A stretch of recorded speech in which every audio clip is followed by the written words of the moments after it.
Turn on my mic. We'd like to welcome everybody to our Morgan City Council, November 8th, 2022. And it's only a minute after 7, so we did pretty good starting. I'd like to welcome everybody, and I don't have to excuse anybody. And Denise, do we have some? I can't quite tell on the screen if we have some on Zoom yet.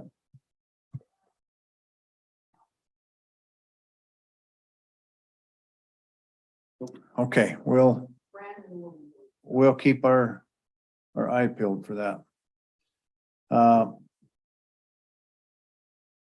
I didn't ask, are you good for the pledge? And Yep.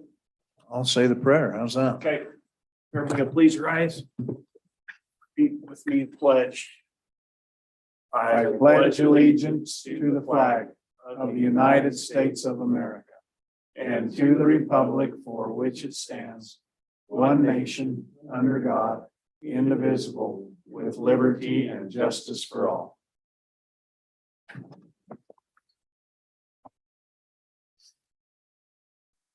Heavenly Father, we come before Thee at the start of our Morgan City Council meeting, and we're grateful for the opportunity that we have to meet and discuss items pertaining to the city, and help us to make good decisions, help us to have guidance from heaven to do the things that are best for this little city.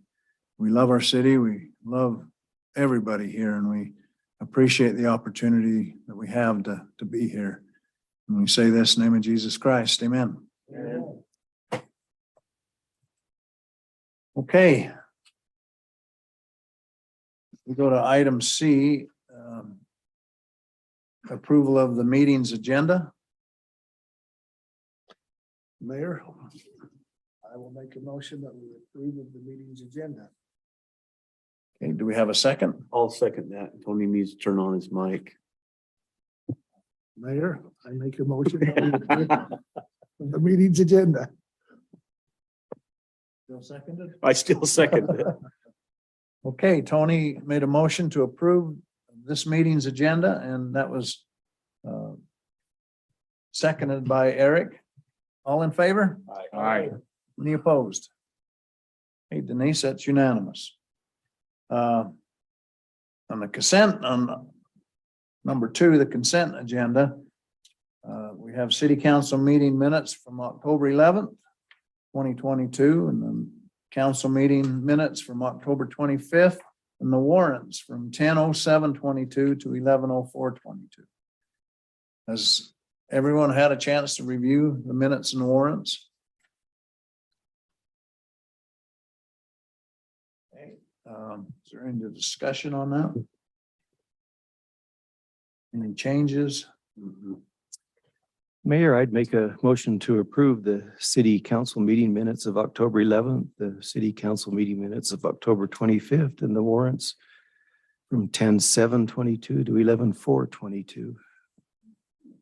Do we have a second? I'll second that.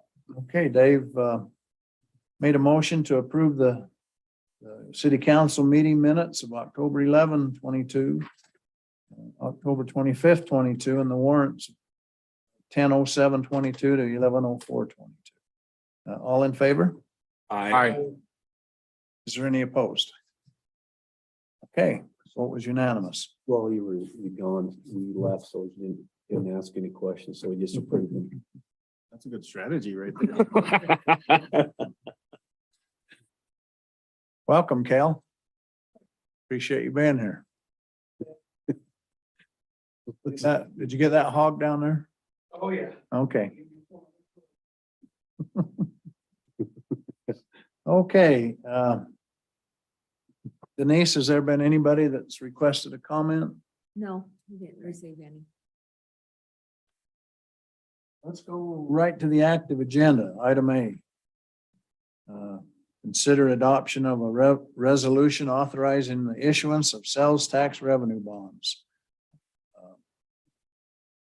Do we have Brandon with us yet? He's on Zoom. Welcome, Brandon. Hello, good evening.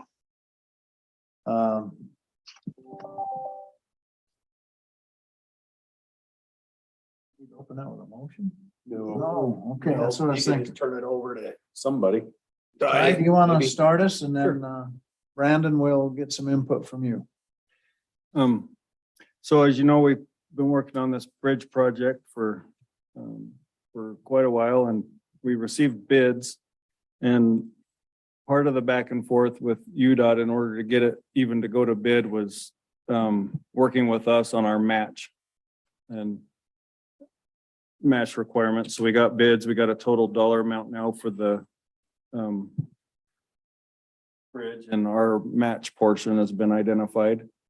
And we have a couple funding scenarios, but we ran out of time on having the direct appropriation from the federal government that is still a possibility of $2 million, and getting a commitment from COG from local option sales tax that they've yet to adopt. And so in order to award the bid, we have to have our match in place. So basically, this is a financial strategy to bond up front and then pay the bond off early as those other funding sources come in, and not early, but the COG portion would be a second agreement that we just make with COG.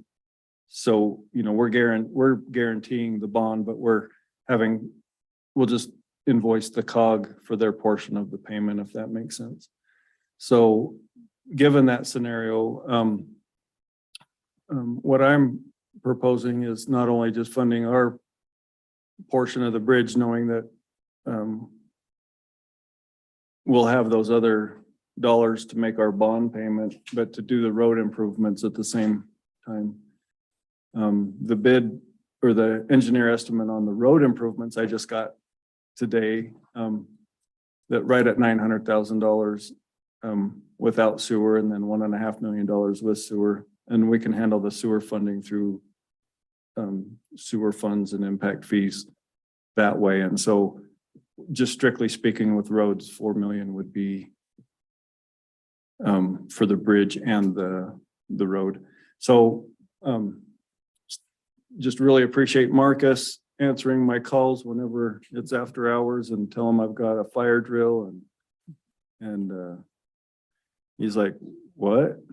You want to borrow some money? I'm here. So anyway, I've talked about it with him too, prior to just saying it at some point, but we might need to borrow some money, and really it's just the timing, and then he's done a good job of putting our numbers together, so we know where we're at, and then what it will take to take us through the process. And then he also did a really good job before this meeting. So in the last week, I don't know how long we've been doing this, finding us some bond counsel. You put out bids, correct? Correct. You- Yeah. So we kind of did just a quick informal bid for bond counsel, and Brandon came back as the low bidder and most qualified firm. And so it saved the city roughly about $5,000 between him and the next bidder. So Yeah, it was a and pretty good deal. expedited the process. So Yeah. that's kind of the question on the table now. If we're ready, we don't have to tonight, but they'll go through all the numbers with us, give us the option and the path forward. And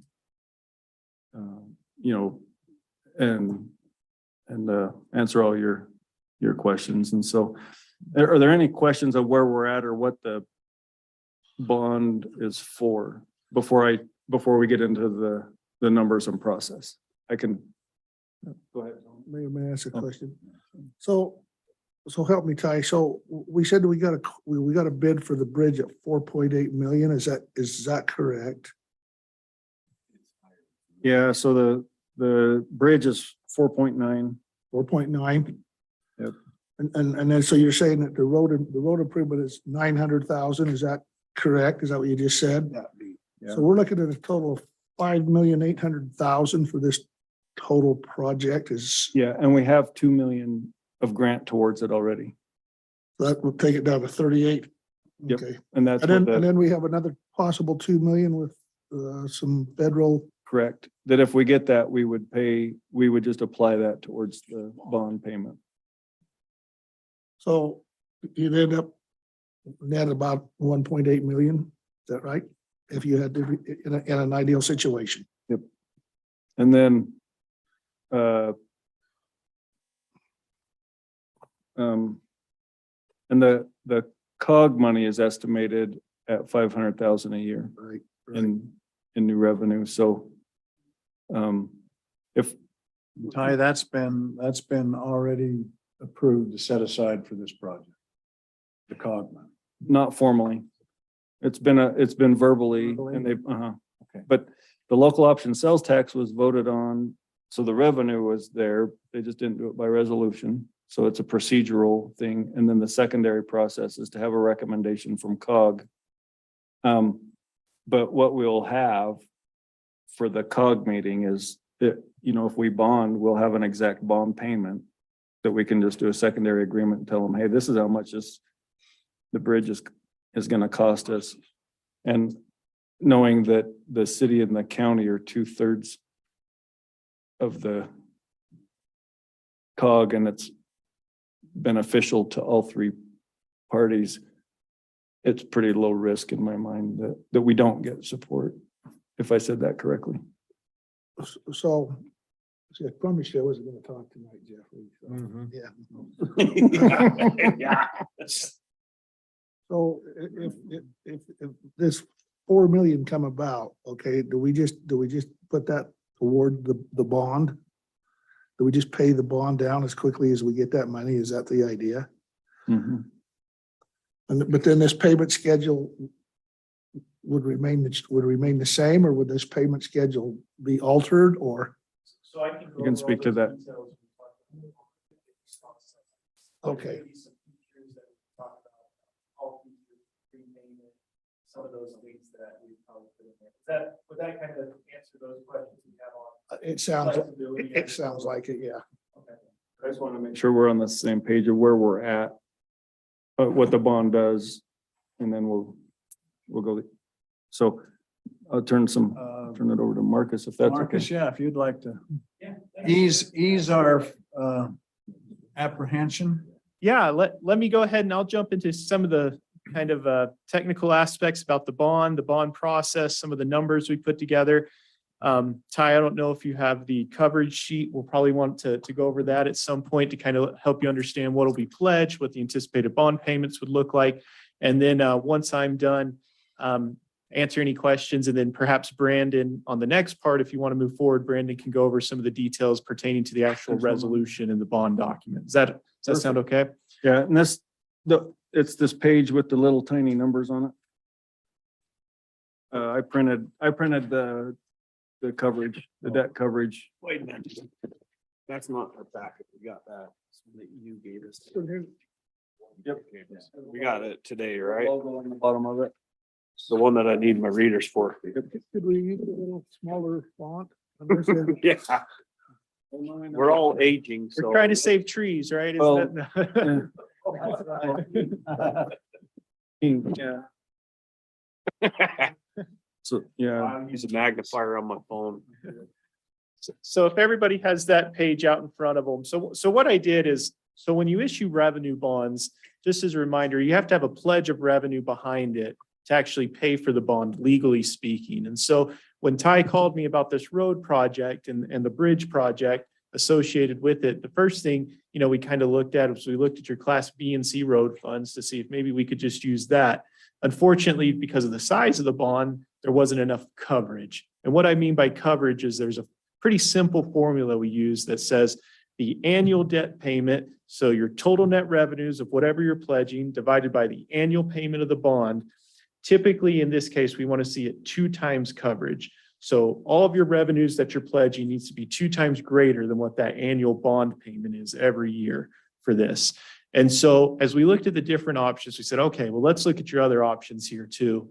And so we looked at the local sales tax, and it looks like too that recently the city adopted their highway tax, or the 0.25%, the 1% local option as well.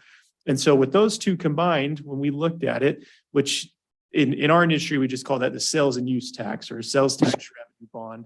As we looked at that, it actually gives you great coverage, which is going to do a couple things I'll talk about when we get to the bond. But just in this specific, we said, okay, let's actually pull out the Class B and C road funds, because whenever you mix Class B and C road funds with your sales tax funds, just imagine your sales tax bonds, and sales tax is just the best source of revenue for the city. For you guys, outside of going through a general obligation bond, these sales tax bonds are your lifeblood, right? I mean, it's the best thing you can use when you're bonding or issuing debt.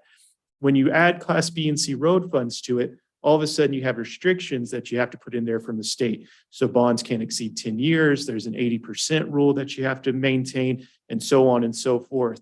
So if for some reason, let's say we added this in with your sales tax, it kind of pollutes the water, if that makes sense. So if you ever wanted to use your sales tax bonds again for anything else while this is outstanding, you'd be under the code of Class B and C road funds.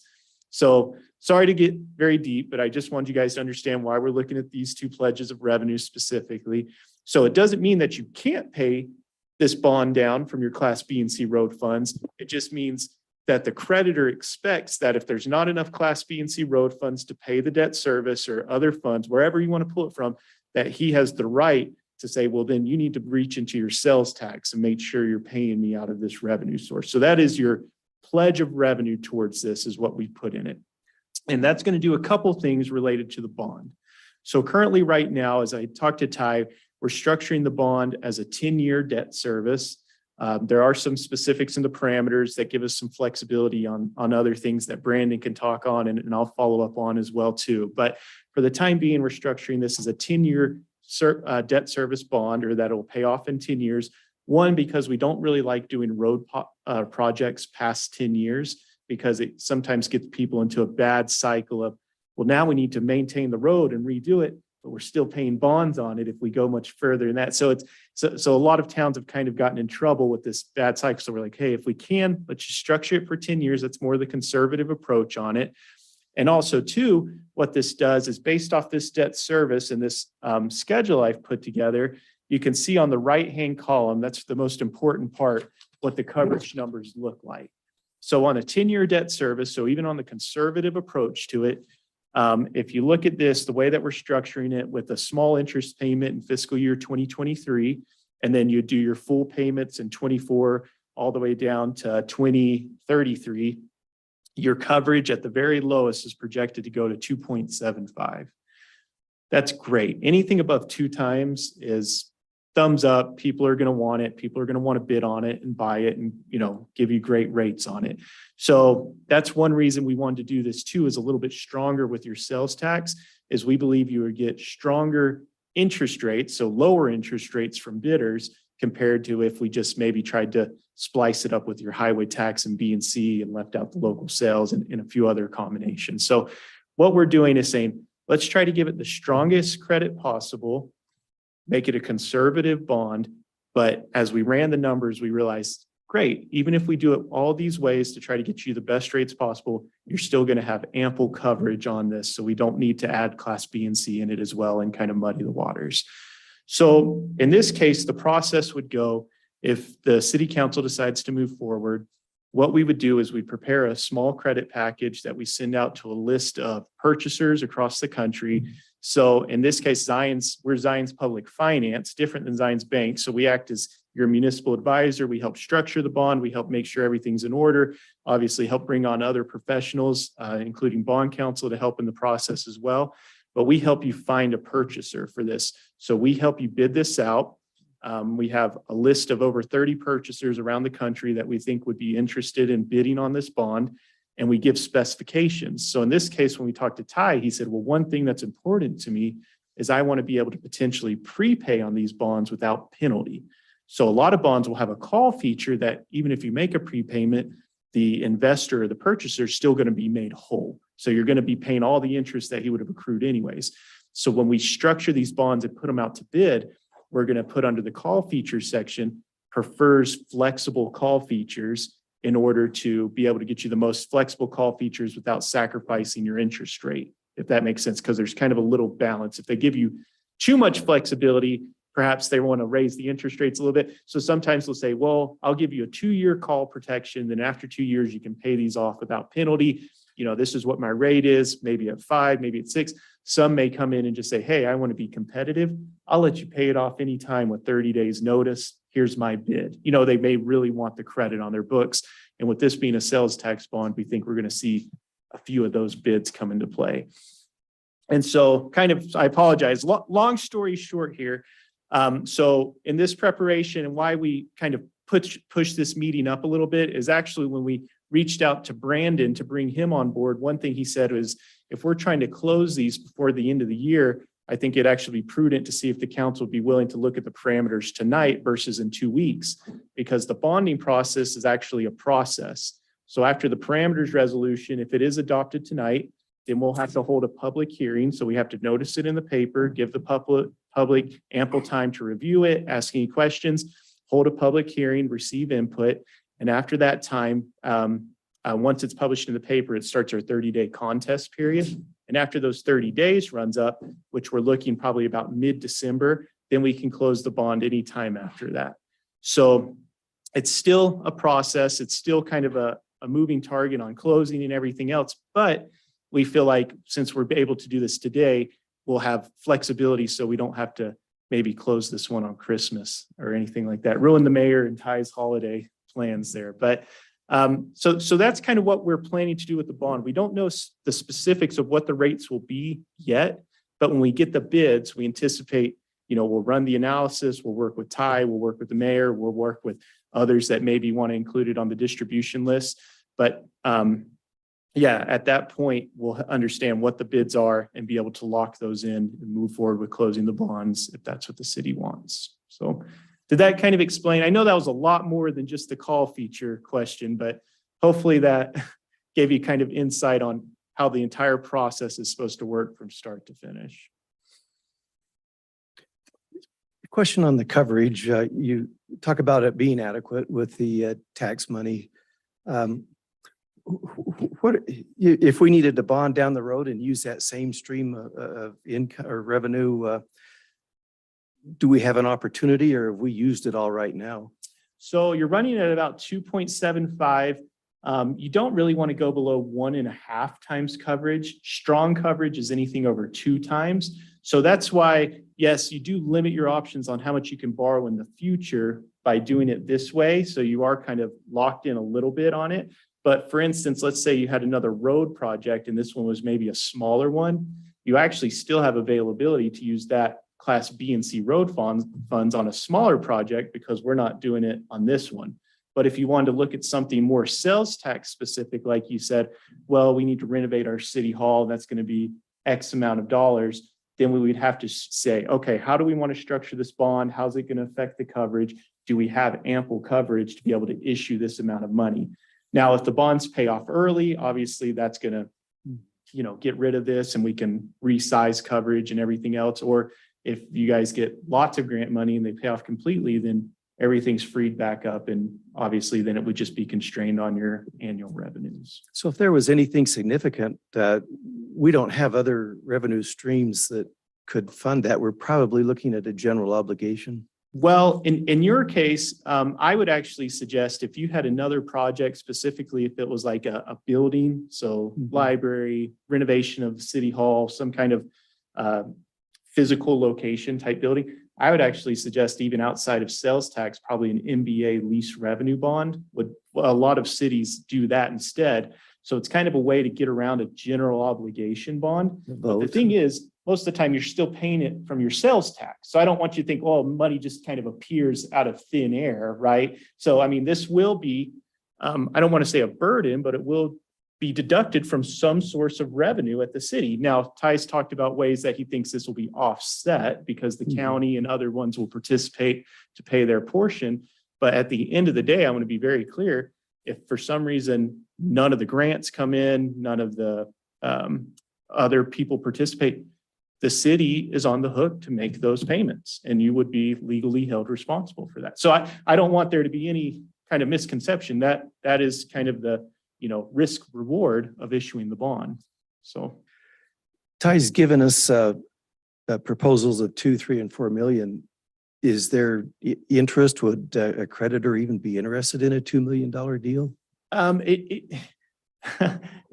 So unfortunately, just like most people around the holidays, people start to get a little bit tired, a little bit packing their bags, I guess is what I should say. But I think even if we went down to 2 million, anything less than 2, I think it starts, instead of bidding it out, maybe we want to just reach out to a couple people and gauge interest and try to, get 1 or 2 bids. But around 4 million, I feel confident sending it out to a large group because I think there'd be a lot of respondents. If we start getting less, then I think we probably want to say, hey, let's re-strategize. Maybe we prepare a credit packet and target people we know that have purchased smaller bonds in the past to see if we can get them just interested.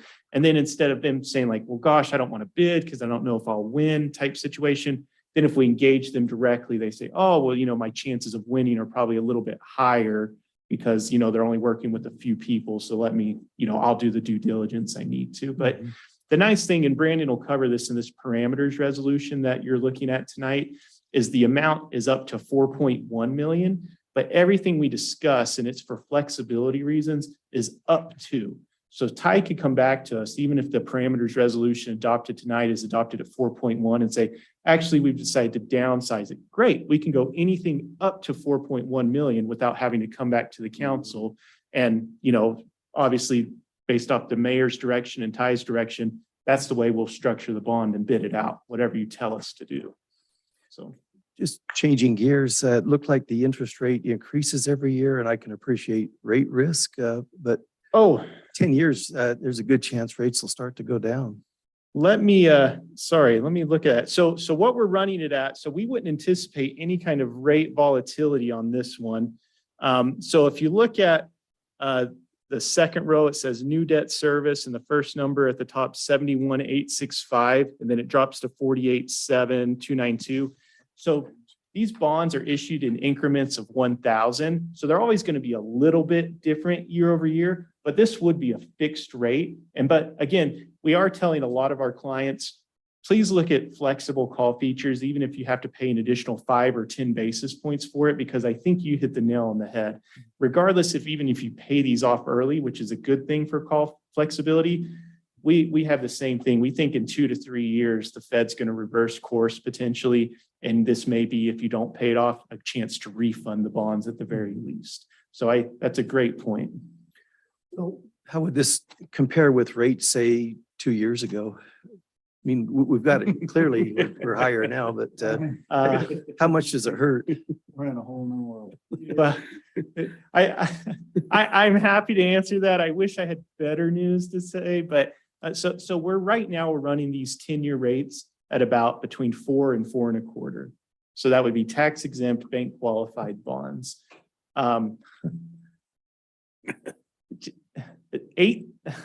Earlier this year, I closed a 25-year bond for a 275. Okay. So I mean, but I hate to say that because it makes you feel bad when whatever rate you get that's above 4%, you're going to be like, oh, we're missing the boat. But those guys, it's funny, the guys that closed the bond on the 25-year deal, they said, oh, if we would have closed this 6 years earlier, I bet we would have been under 2.5%, huh?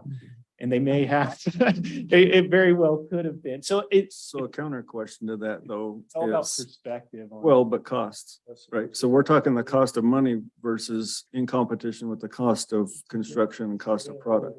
So we actually gave a presentation on this at UASD, or the Special Districts Conference, last week. And our analysis that we showed, it really, basically the summary of it, without going into much detail, is if inflation is higher than your bonding costs, and then you include also your reinvestment rate, so that offsets it a little bit, so it makes it a little bit more efficient. But if inflation is higher, which I think we've seen, especially for stuff that involves lots of concrete, lots of rebar and stuff, it's 9 times out of 10, it makes sense to borrow, because if you try to do as a pay as you go or save up and set aside, you're always behind the 8 ball. You never get to catch up. So, Tony, you had a question? I did. sorry, Tom. So I'm sitting here thinking, so if the parameters are up to 4.1 million and it can be anything less than that, okay? Mhm. I guess I'm thinking, why would we even consider the $2 or $3 million bond? Does that make sense? Smaller payment. No, but I mean, But I mean, that's what we No, need to but it's- decide. we'd want a bond for 4.1, Yes. but you wouldn't have to borrow that much. But that's a maximum. Yeah, yeah. But then we need to decide, do we want something less? Yeah, but So the legal parameters you could borrow is up to 4.1. But he's saying we could take something less, right, with the parameters. Correct. So when we actually go to bid it out, it's not going to be 4.1 million. It's going to be whatever number you tell us Right. that is at or under 4.1. Correct. Yep. This is just trying to get the process started. Exactly. Because we're kind of up against the time. That's our biggest thing. And again, that's why we push the parameters. Like, we wanted lots of flexibility. We even put, if you look at the term, and Brandon can go over this in more detail, it's at 16 years. We don't have any anticipation of going 16 years, but our worst fear as municipal advisor, bond counsel, is we have to come back before you with another parameters and reset the 30-day contest period because we were off on par size, we were off on term, we were off on one of the metrics that if we have to go over, then we have to start the process back. And that means new public hearing, new notices in the paper, new parameters adoption. So we always give lots of breathing room on these things, but we never expect you to do the full amount. It's just everything up to that amount. So Ty, can I ask one more question? I don't know, ask the mayor. Mayor, may I ask that? Yeah. 4 million, why is that the magic number? Is that the amount that we need to bond for in order to get the ball rolling, so to speak, as far as? Ty's wish list. So 3 million is the minimum for our portion of the bridge. Okay, And 4 million is road and bridge. okay. Well, and Ty has mentioned To before, front the money, right?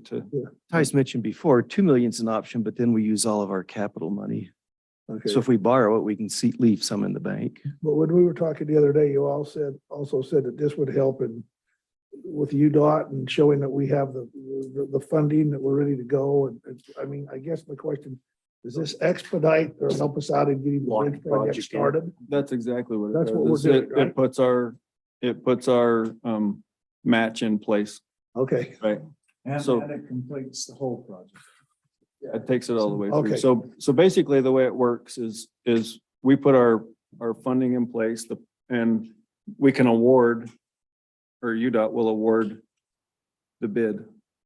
And they can order materials now in anticipation. They can start in May. If we say, well, we're not ready, we don't have our match money, right? And we put this off for another month, or we do 2 months. That's kind of the issues that we're running into, is the timing of it. So this basically says we're front loading, we've guaranteed it, we've got our match, order girders, order whatever, so that we can get the project started in the spring.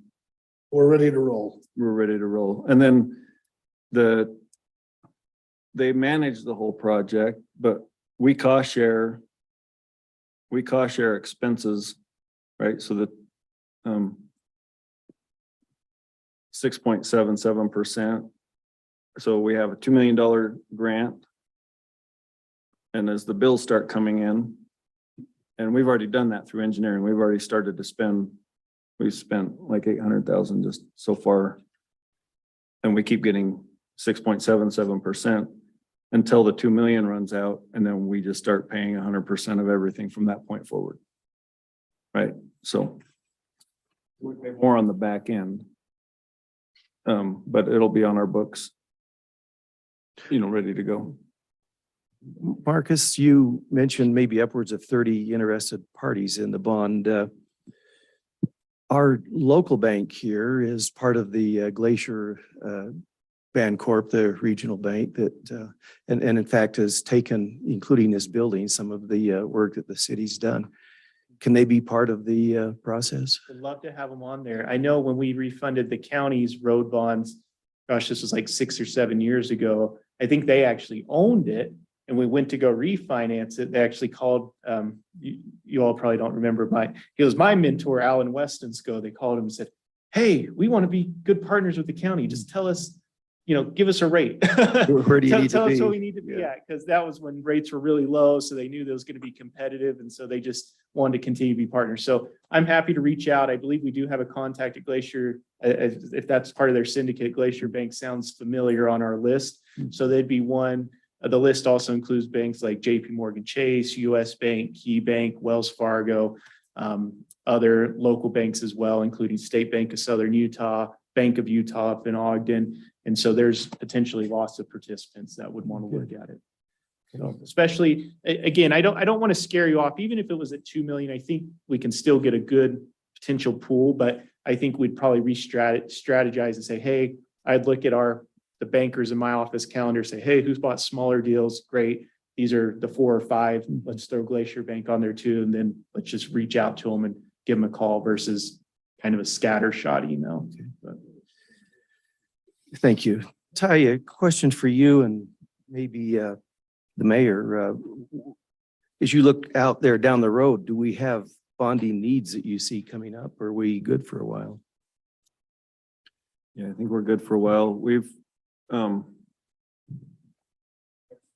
of general fund, we're good for a while. We have a water project that, the water tank project that, would technically be, loan, would be, Is that in jeopardy if we do the full amount here? no, because they all stand alone. So you're not even allowed to use, Right, water different. funding as the water funding, and that's why they dictate that the water rates cover. Right? So Different same with- revenues. Right, so sewer Yeah. covers sewer. So each one when you use the state as the entity. So it's not that we don't have bonds, but we really have never issued debt. Before, and so I don't anticipate that in the next 10 years that we would do that again. And then we do have another source of revenue that we don't generate that is still out there. So if we had other needs, we've Mhm. I just think if we needed money, I don't know that we need that much money up Mhm. front, but Okay. you never know. It depends on what projects you ask me to complete, I guess. When, and I maybe ask Ty to comment on this, when the project was first considered several years ago, as Ty came on board, he early learned of the importance to the community of the bridge, but it was a $2.8 million price tag, and the grant covered 2, and we had the 8, and life was good. Give a little bit of a story. I think it's good for the record between that and where we're at today and needing to borrow money. Yeah, so the early engineer estimate was 3.8, and we got a $2 million grant, and we did spend the next 4 years getting $1.8 million together. And we did that. We were ready to go. And after we started the project, the scope of the project started because the federal requirements kind of exploded on us, right? So our scope was just build us a bridge and connect Young Street to Commercial Street, do the flood stuff, engineer it. And then what happened is Commercial Street existed in a railroad right of way, which meant the UDOT process is you got to contact someone at the railroad, and it took us 6 months just to find a person to represent. And then they said, you've got to go through this formal procedure, and the railroad's going to want a lease agreement so that we would have to pay for an easement that never existed, So it got complicated really fast. And then because of the slope engineering, they're like, you got to elevate Commercial Street because we don't have enough space. We'll run into the railroad tracks. And so when we're going through that project, and Lance and our own engineer, on kind of side item, we're like, what are we doing here? We said, if we pull that out and just do the Commercial Street outside of the grant, they're like, oh yeah, you can do whatever you want. And that's what we did. We spent about 800,000 of that on Commercial Street realignment. We pulled it out of the railroad right away, so it's not even an issue. We built it to the spec. the height and all the specs, so the bridge will intersect.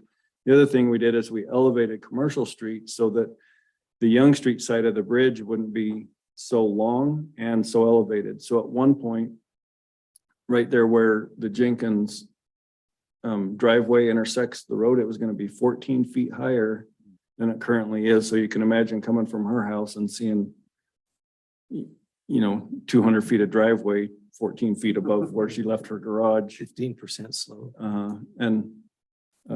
And so that even helped. So everything that we did over there brought that side. Now it's gonna be 6 feet higher than it currently is. But we've spent money. The other thing I'll mention is that the engineer estimate on our bridge at the time was 5.5 million. And because of the money that we put into Commercial Street, then brought the actual from 5.5 down to 4.9 actual. And so it has had a positive overall impact on the actual cost of the bridge, but definitely way more than we anticipated in 2019 when we applied, if that's the I think another item that's important or concept is that and there's always risk with time, but as time has gone on, building costs have gone up. COVID contributes to that. A booming economy in Utah contributes to it. Different amounts today than we had then. And I think that begs for the argument that says if we bond now, we may not have to pay inflated costs 5 years from now or 8 years from now, as Marcus represented. 6 months from now, I'd agree with that. Yeah, 6 weeks from now. Yeah, the way things are going, Yeah, it feels so- that way. So there's a little bit of a concept there that we need to pay attention to. We own all the property we need to. Ty, do we own all the property we need for this project, right? We Yep, purchased. That's something else that we did in preparation. We started with an easement, and then when we realigned Commercial Street and the design of this bridge, the easement that we had from the school wasn't going to be adequate, and we ended up buying the rest of the property from the school district with the support of the corridor preservation money. So that was nice. Ty, maybe just briefly comment on the positives and negatives of each of the $3 amounts that we're considering. You've got $2 million. Why would we consider that? And what would be the reasons that we wouldn't? Same with 3 million and same with 4 million. Yeah. So what do we get and what do we, what burdens does it bring? Okay, so the reason I asked for that is because I actually didn't get the coverage stuff till today, right? No, it's my fire drill. I just barely called you last week, right? And so what I'm saying is I wanted to have every scenario in front of us so we could make a decision tonight. And that's the reason for the other. I would have, if going into it, if 4 million had the payment that we could tolerate, that was going to be my recommendation right from the beginning. But if it didn't, that's why 3 million, right? There's really only upside to doing 4 million because the minute we finish the bridge and kind of to Marcus's point, we have a bond payment. That road is not going to last with all the traffic that we're going to put, bus traffic and normal traffic. The road's in terrible shape. So there's only upside on the 4 million. The 3 million was just to cover the whole bridge, just in case. And then the 2 million would be like, Bare bones, bond for bare everything, minimum. plus throw everything that we have on our books towards the project. And then we have no buffer. We have no wiggle room, right? And so that's just downside. And so, And if I understood Marcus right, we don't have to go to the full extent of the loan. But I'm thrilled at how partnering up with the county and the school, how positive they are about this project. It's needed as much for them as anybody else. And so I'm real excited the way they want to contribute and help and dedicate monies to that project. Marcus, you do a lot of deals, you see a lot of deals, you see different financial status of cities and municipalities. You know, we've mentioned before, we've been adverse to debt and haven't borrowed a lot of money. Do you see any problem? And I can appreciate it's coming from your side. But that said, are you sitting back there and saying, oh, they're going to make a mistake? No, I don't think a mistake. I would just say, I've been in this situation before where cities or towns have said, well, you guys are in a better position than others, but I'll give you an example where they said, well, we really can't potentially afford this unless we get the federal grant, but we're pretty sure we're gonna get the federal grant, so we're gonna go ahead and do it. And then I get a phone call 2 years later, hey, we need to restructure this bond because we're not gonna get the grant, we can't afford to make payments at this level. So maybe their coverage is only 1.25 or 150, you know, much tighter margins. And so those are the ones that make me concerned if you say, well, if our grant doesn't come, or if for some reason the county or others don't participate, we're in a lot of trouble. Doesn't seem like that's the case on this one. It seems like it would just be, you know, obviously it would hurt, there would be frustration, but the city's financial well-being doesn't hinge on those two things not happening or happening. So I would just say, if those were different, if you were telling me that was the case, then I'd say, well, you know, let's maybe think about this, or, you know, we don't usually like to do longer road bonds, but if you want more flexibility, because you think you're gonna pay it off, at least it'll ease up the burden in case you can't. But if that's not concerns that you two, or that the council and mayor has on those two sources of income, potentially not coming in, or if they don't come in for whatever reason, then you still have enough money or the ability, which this does show that there would be ample capacity. So does that makes sense? Yeah, that's a good answer. Thank you. Yeah, Red flags that I don't see on this one that I have seen on others. perfect. Gary, you have some experience. Any thoughts along those lines? I think the way you're going is a good direction. And yes, it does reduce your ability to bond in the future, but you do have other avenues available. options. Other options available to you in the future that you've not used until maybe you need them in the future.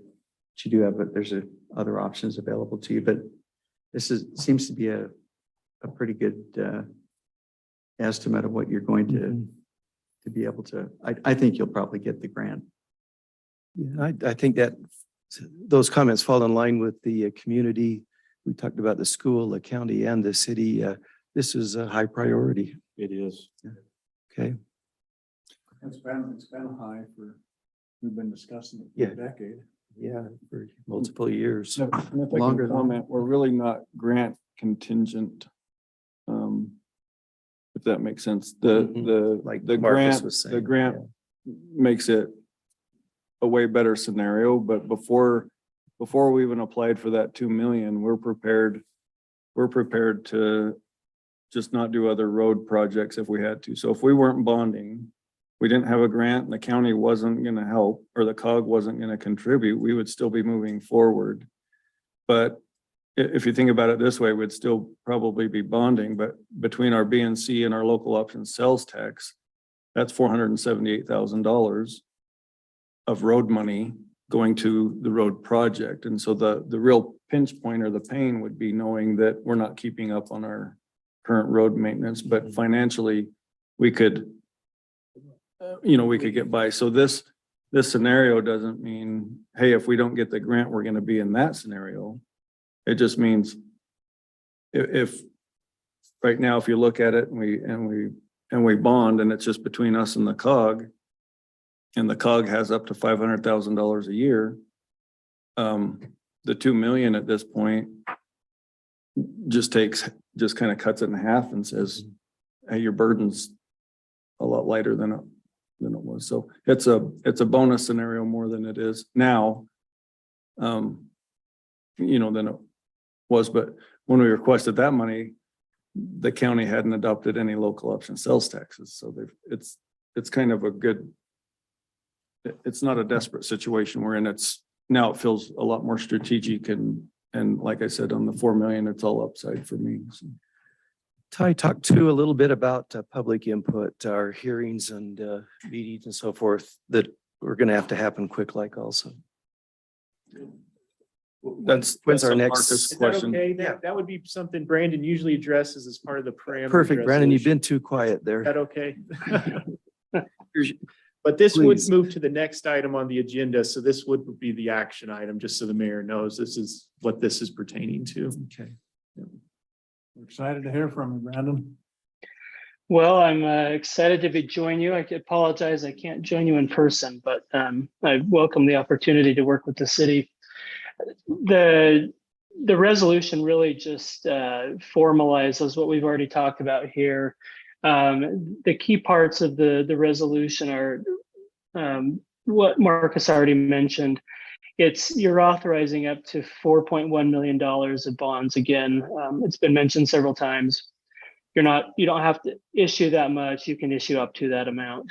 It's a maximum maturity of 16 years. Again, you don't have to go up to that, and it sounds like you likely won't. But as Marcus mentioned, these parameters will go into the notice. It's published in the newspaper.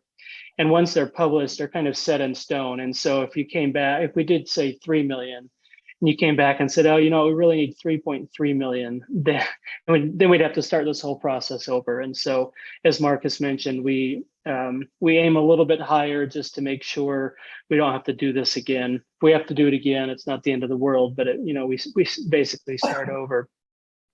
I do like to mention that, especially in a situation like this, where we've kind of accelerated this approval process a little bit, adopting or approving the resolution tonight does not force the city to issue bonds. So if you approve the resolution tonight and we sent the notice to the newspaper, and 2 weeks from now, for whatever reason, you said, you know what, we don't want to do this now. You can just walk away and say, you know what, we're done. We're not issuing those bonds. And there's no requirement that you issue bonds. This just authorizes or gives the city authorization to issue the bonds if you want to within the parameters. As was also mentioned, that there's a public hearing that's required under the Utah Bond Act. We're required to give 14 days notice for that. And so I don't know, Marcus, if a date has already been selected for a future city council meeting. It can be held during your, a regular city council meeting. So it doesn't have to be a special meeting. It just requires a 14 days notice. So this gives us time to be able to do that. Probably at the first December meeting, but okay. All right, Denise? December 13th. So there's actually two notices. There's one we call the notice of bonds to be issued. It's the notice it includes the parameters, the 4.1 million, the 16 years. That will be published in the newspaper in the next few days. That starts the 30-day contest period. And what that means is for 30 days, the public can come in, they can ask questions, they can challenge the bonds legally. It sounds scarier than it is. In my 20 years of practice, I've never seen that happen. But after those 30 days under the Bond Act says after those 30 days, there can be no legal challenges. And so that gives us comfort, and the bondholders, investors, to know that they can buy the bonds and no one will be able to challenge it from a legal standpoint. And so we'll start that 30-day contest period. The other notice is the public hearing notice, and that will set for December 13th. We'll do that notice 2 or 3 weeks in advance. And that hearing is just a public hearing. It doesn't affect the issuance of the bonds. So if you had, 300 people come and say this is the worst idea ever, you could still move forward. You probably wouldn't, because it might be political suicide. But it's just an opportunity for the public to come in and share their thoughts on the project and the bonds. I will say in most cases, no one shows up at those public hearings. But at one, it's required under the statute, and two, it does allow the public to, at least, if someone had a serious concern for some reason, you could find out about it.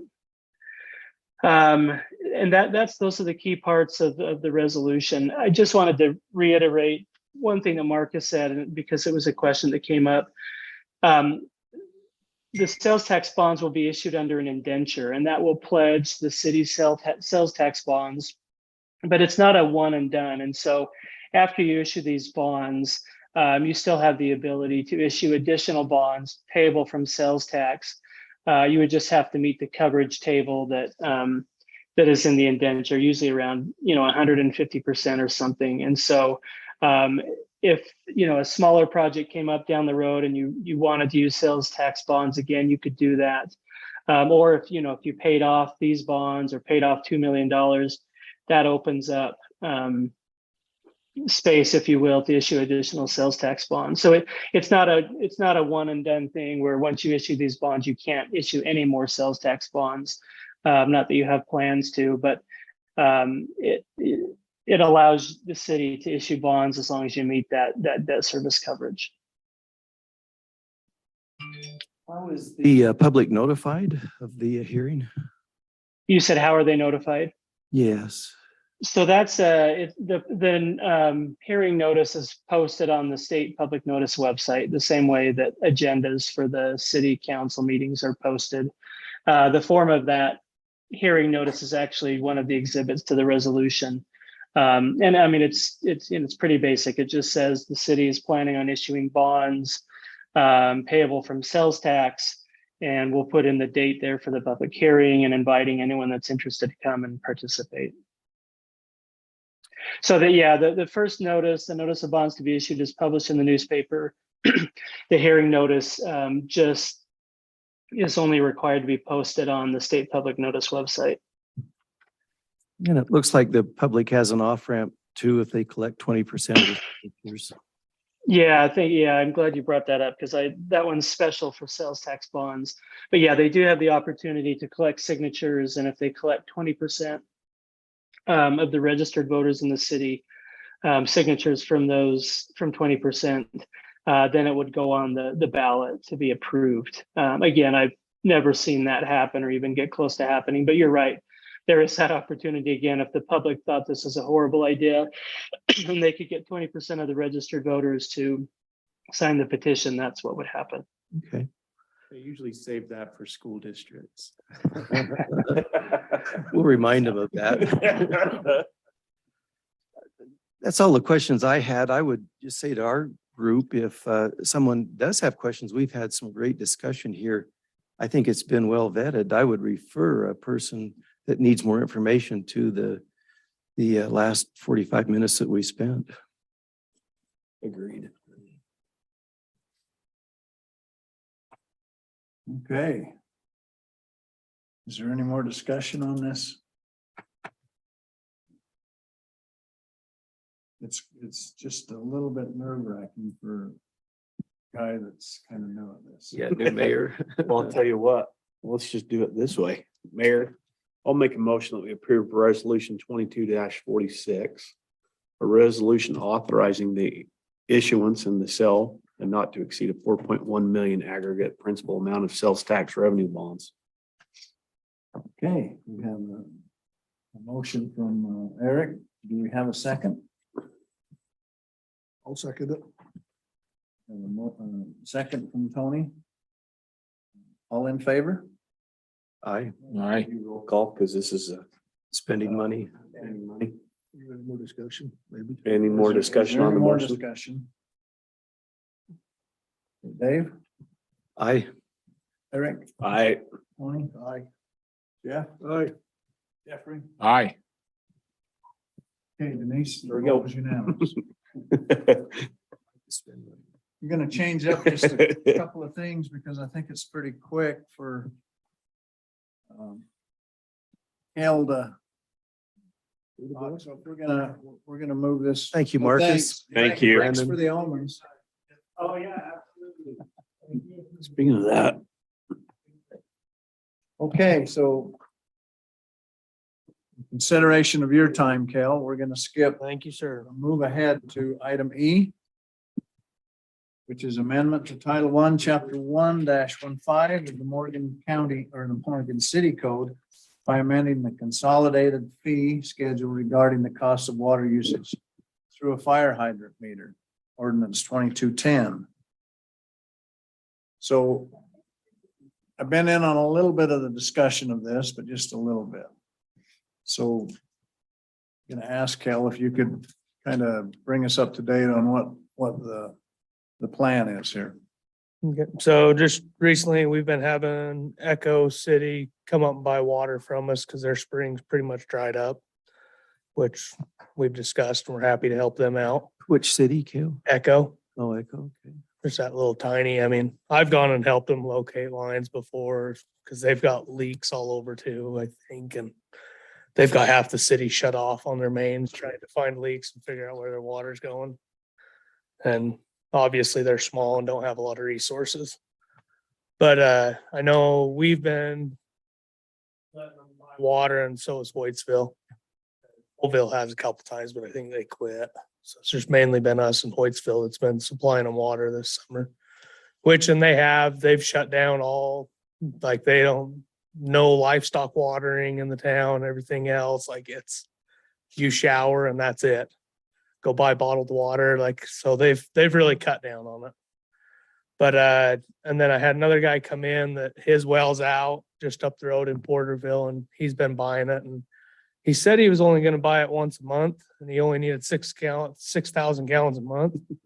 But when he realized how cheap our water was through the fire hydrant and what he was paying through the county and that, which I don't know what he was paying, but I know he was gonna go to 7-Eleven and pay 20 cents a gallon to get 6,000 gallons a month out of. And he said, yeah, he's been using 6,000 a month, and he was only gonna be once a month. And what was it, 10 days ago or so that he bought some? And he just called today to want to set up to fill it again tomorrow. So, and I mean, on that situation, I don't know how we want to go about it, but. So anyway, what was brought to my attention is back when Jamie was supervisor, he upped the fire hydrant meter price from $4 per 1,000 gallons. He upped it to $8 per 1,000 gallons, and he's got a printout paper on it and everything. Well, it was never put into the billing. So all these years, just because we didn't follow through with it, we've been selling it for $4 per 1,000 when it was supposed to be $8. And I'm pretty sure that was approved by council then, just never fixed in the billing because of our errors. But what I was looking at is we upped our overage charges for our residents from 4 to 8. And so I was like, in my mind, it makes sense to up meter as well from 8 to 16 per 1,000. So it'd be $16 per 1,000 gallons.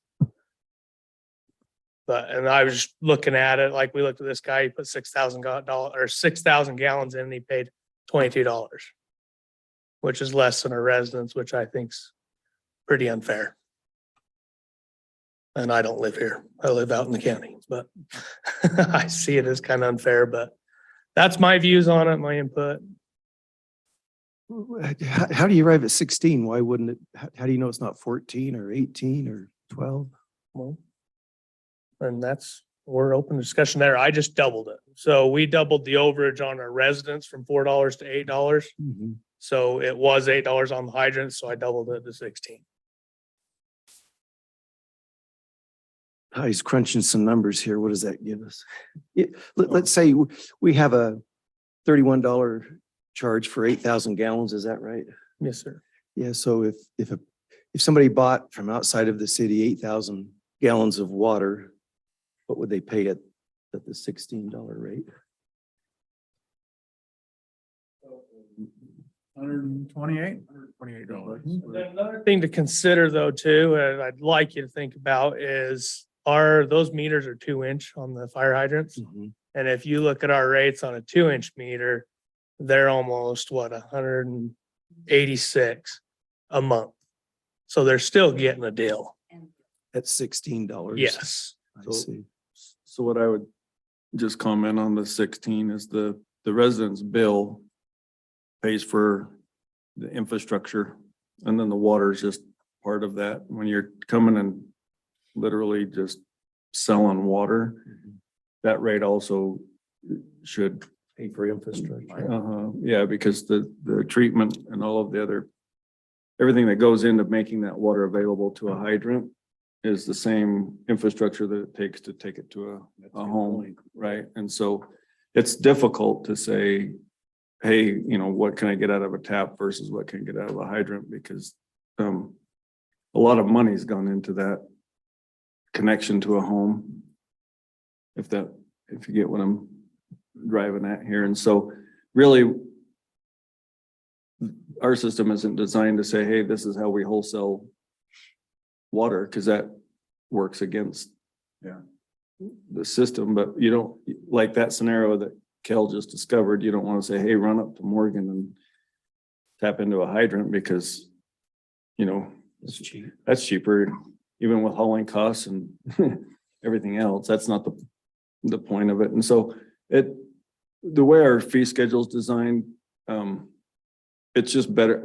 This is just kind of my view of the world. It's better to adopt it, put it in place, see how it plays out, and then just make another adjustment as we go on this scenario, more so than try and study it to a per gallon or a fairness, because it doesn't compare. It's a very unique thing, right? Yeah. I guess that's just my take on it. The other thing is the flow rate, like on the 2-inch that you're talking about, is not what our system is designed for, unless you're doing fire suppression, which you know what that could do in a drawdown.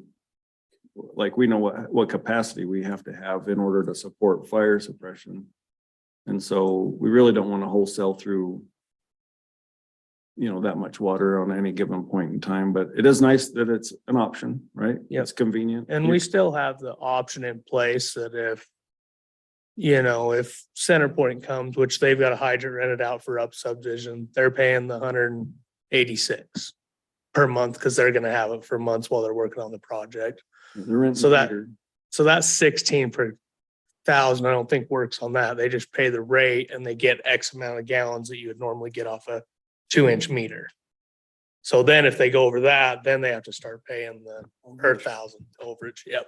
So Cale, you also monitor to make sure that we're not selling more than would jeopardize our own, Yeah, needs. just with the engineers on all their Okay. systems. So Yeah. whatever we're selling, it's excess and we wouldn't use anyway. Yeah. Yeah. I mean, right now, our wells, Sure. especially right now, they're not even really running. With Echo, or they have a well or a spring? They have one spring and that is it. And like, that's what I've been trying to talk to see what he's doing. And he says he's working with engineers to get Mhm. grants and that to put in a well. Is Corey still the man? Yes. Corey Staples? I don't know his last name, but I've known him for years now. So they have infrastructure delivery problems, right? What? They have leaks in their lines. Yeah, they did the one time, like, I mean, heck, I think I only worked here a week when he called me the first time and I just drove up after work and took our tracer and helped him find the line through the tracks. And I mean, it was leaking all over in the tracks and we dug down and found some valves and shut it off and it quit leaking. But that was, yeah, he thinks there's leaks all over and that's why they're losing it, but their spring isn't running like it used to. They've had problems for quite a while. Yeah. Running through this, there's a $1,600 deposit. Yeah. Which I do That's the have the- replacement of the meter, right? So it's a deposit, but you get it back. And we upped that before because of the cost of putting that meter in the backflow and all that together. there is a little disclosure on there to waive it. So like for Corey, I don't let him take the meter because he only uses it a day or two. So I don't make them pay that 1,600. They're just not allowed to take the meter off. CenterPoint, they take the meter on and off, so they have to pay it. In case they lose the meter, we can cover it. How much is Hiller taking a month roughly? I'm sorry. Echo, they took, I don't know exactly last, I think they took 12,000 like 6 weeks ago and they took 8,000 a week ago. And that's their only source of culinary water is what they're getting. Yeah, from us? like I said, they're only allowed to flush the toilet and shower. Wow. is that your biggest user, is Echo right now? Or do you have, what? This others year, do- yeah. Okay. And How then- how many, you probably don't know this, how many users are on that system, do you know? I,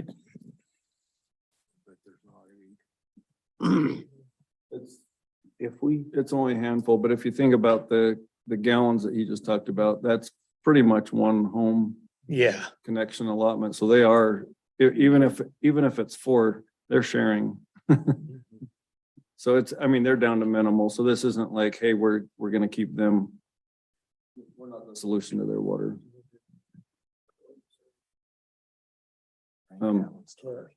like, and I can tell you, I know what they're doing. I mean, I'm on Peterson, their water board down there. I'm a board member there. And like, we've got it in place that if we ran out of water down there and we were buying it from somebody, we're allotting like 10 gallons per person. We've got it all written and approved. So I think they're kind of doing a similar thing.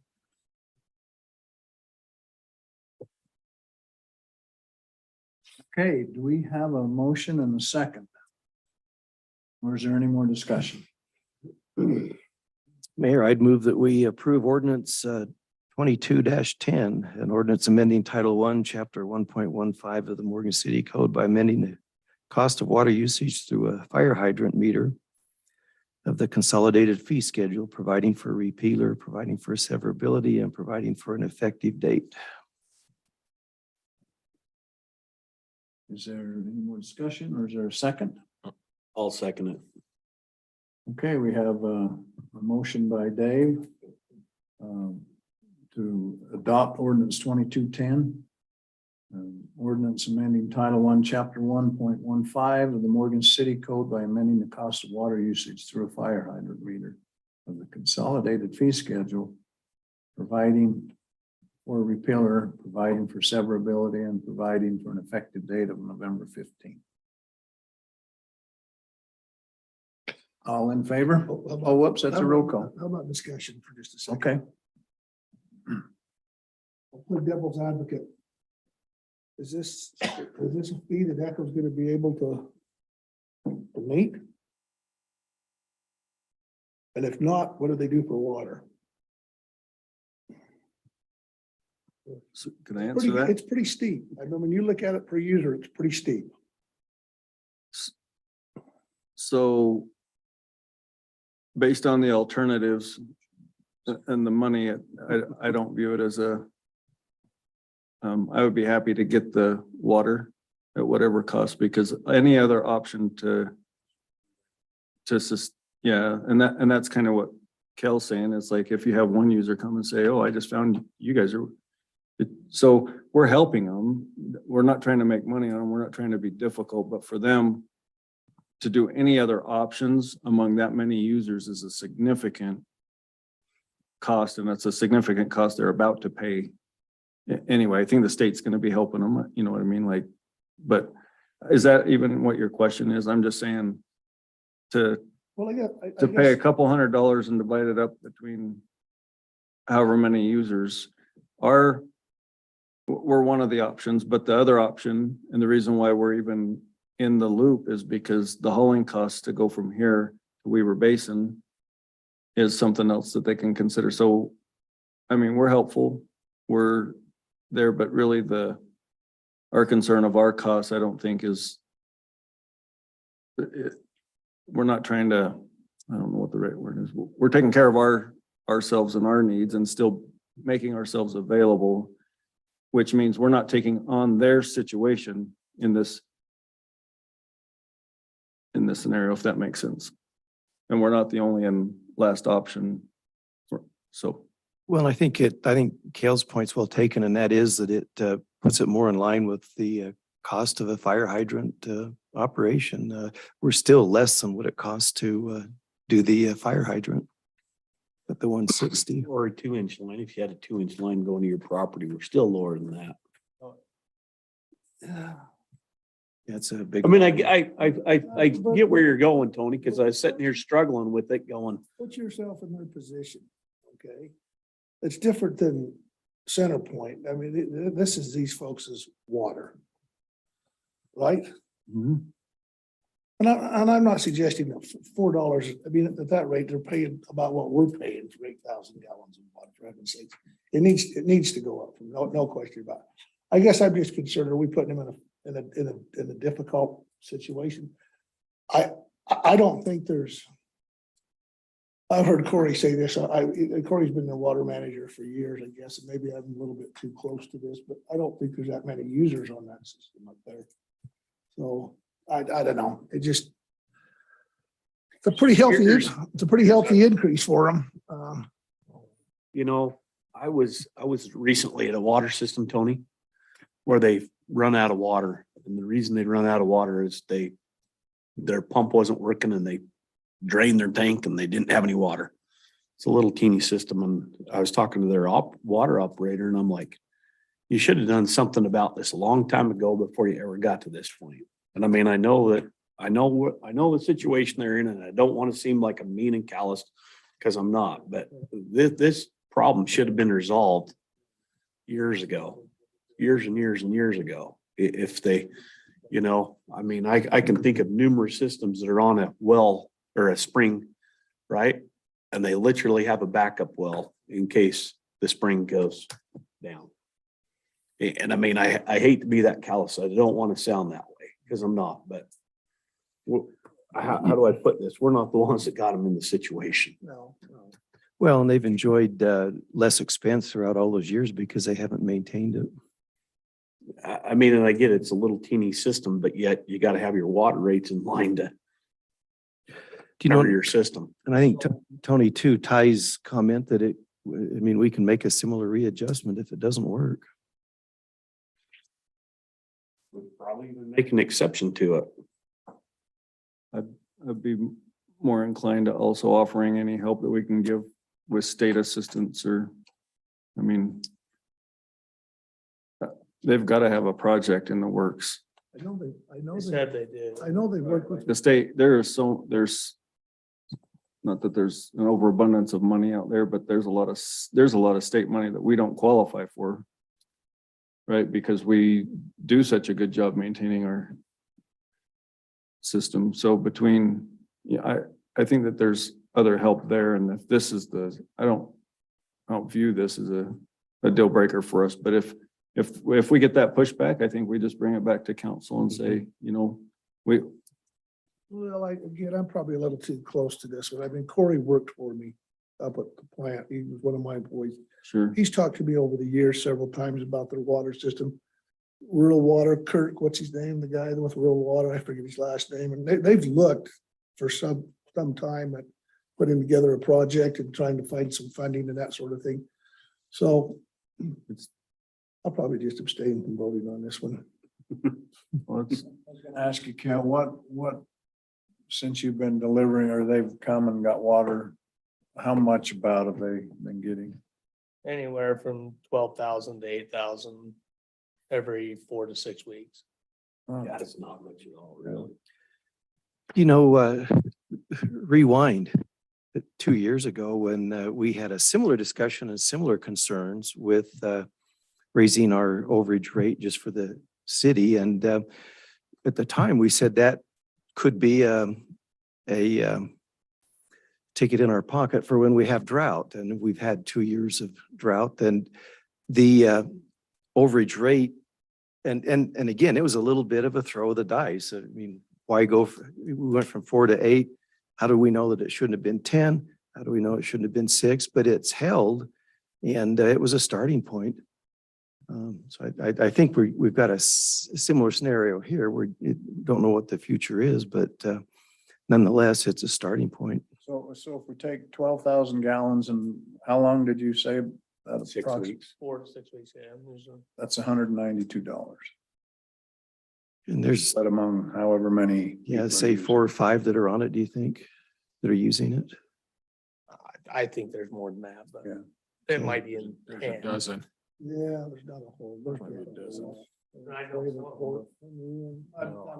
I know there's just not too many on it. It's, and Eric's right. It's just a really small little water system that struggled for a lot of years. The one that I was talking about had 12 connections that I talked about where they run out of water, 12.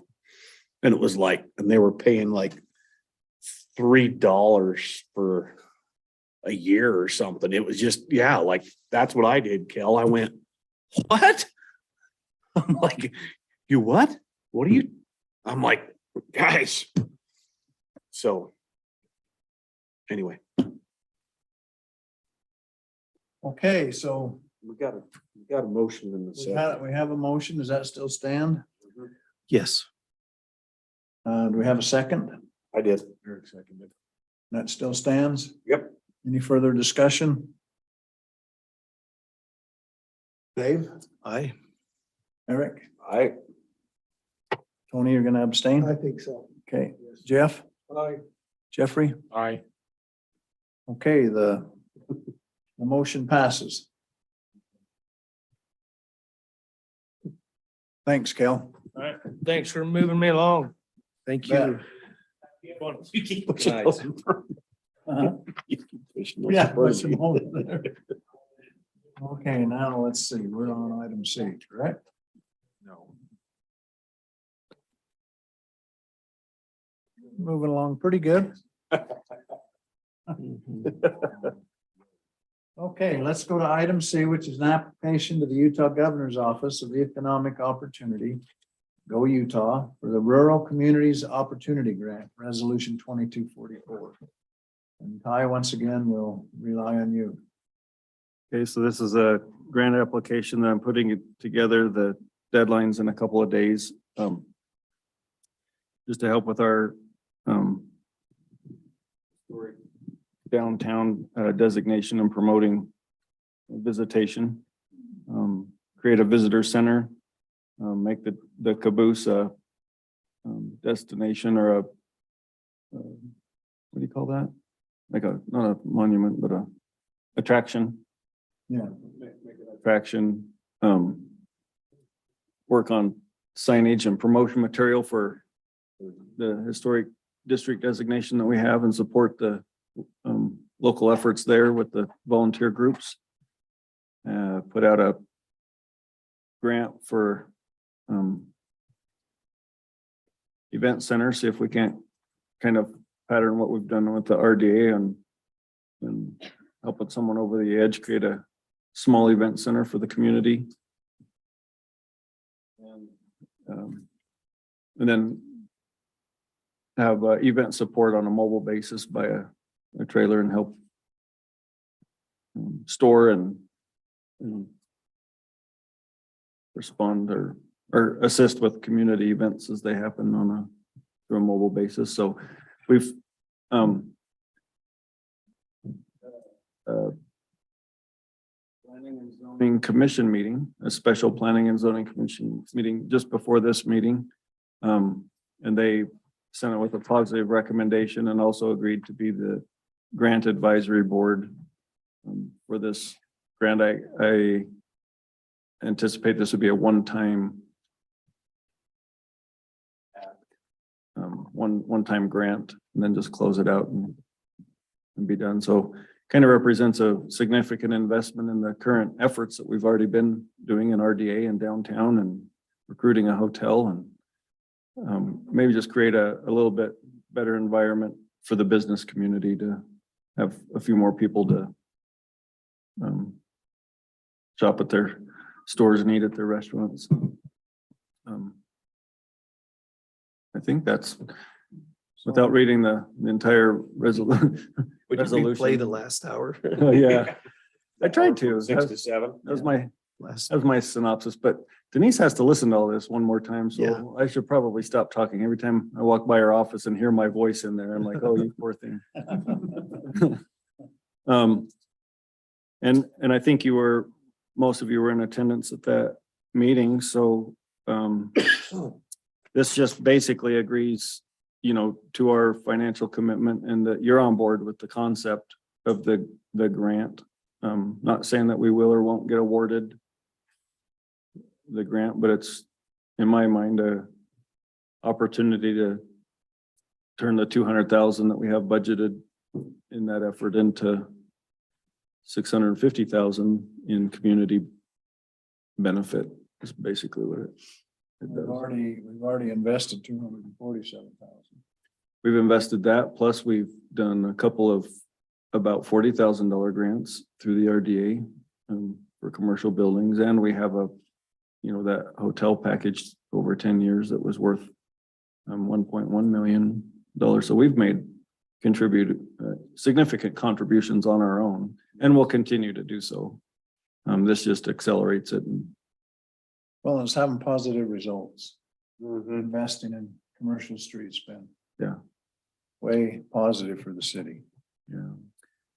So just fire drill. So I appreciate Denise's help. She was making when we have a different resolution too. That's not the one in your packet. There's one with the yellow. That's why too, because I literally just finished typing, and every time I type something, I come in and make a new change to the resolution and right before the meeting, but I think we got it nailed down. And, So we're going up from 450 to 500.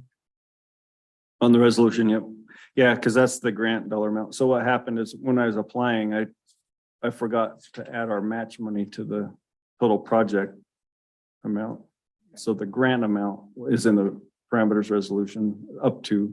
So I put up to, because the other thing on the grant application is they can fund it at whatever level they decide. So, we may get funded and they say, we don't like project 3 or 4, or we like all the projects, but we're going to reduce the whole grant by 20%, or whatever they do, it'll just be up to that amount. Okay. Any other, Denise, that I missed on the overview? Ty, what's the likelihood that we'll get it? That's a good question. So this grant application doesn't fit. It fits the intent of the grant, but not the parameters that they put on it, because the parameters are, I think, holdovers from a previous grant that they had as a state to generate jobs. And it used to be grants that they funded directly to businesses as an incentive to pay more and then create job opportunities and that sort of thing. And so now it's directed at the community, which I feel like the majority of the grant money should go in helping us create the environment for the business community instead of like the way that their grant was originally structured. So likelihood, I think it's pretty good, because it's also it's money directed at smaller communities, and they have a scaling match requirement. So because we're 4th class, our match requirement's 30%, and some of the others go up from there. So up to 50% if you're a larger community, but it really is targeted towards smaller communities. So I hope that gives us a good chance. Do you think though, where we don't have a end game, we don't have somebody out there that says, I'm willing to lease it or I'm willing to use it, how will it be used? The chance is there that it all gets done and we turn the lock on it and, it doesn't get used because nobody's willing to, have or they don't have the resources to use it. Do you think that'll hurt the grant? Yeah, I don't know.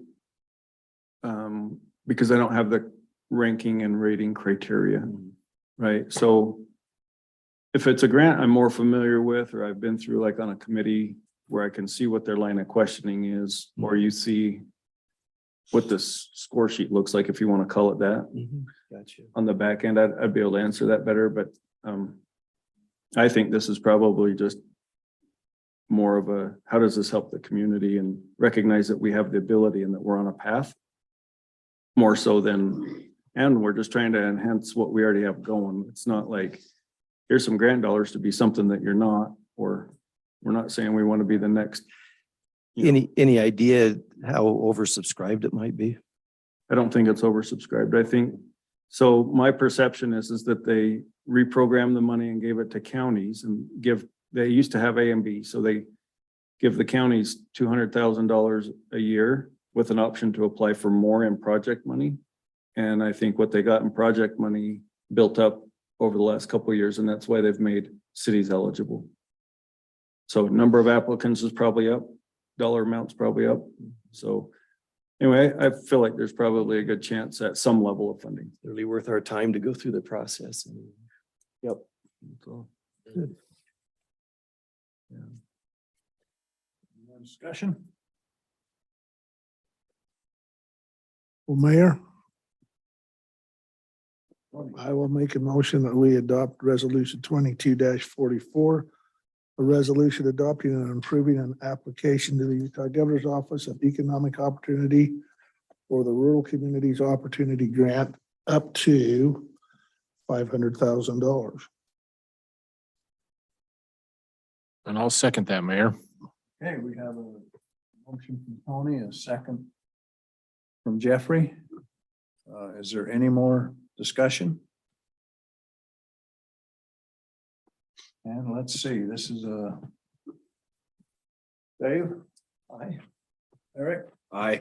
Tony? Aye. Jeff? Jeffrey? Aye. Voting unanimous. Okay. Here's kind of a fun one. Long time coming, That's- this one. A long time to get here. I did start with a full head of hair when we started. My beard was black in just a few months. Okay.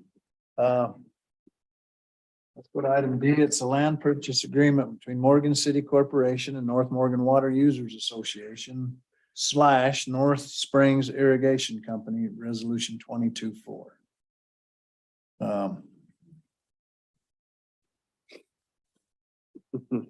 Let's get some discussion going. maybe have Ty bring us up to date. So as you know, we went through mediation and we came to the agreement. We've all gone through the agreement. So in that, the terms of the agreement said we'll get an appraisal and they'll either agree to it or not. They decided to get their own appraisal, and then the term said if it's within 10% or $20,000 that we averaged the two.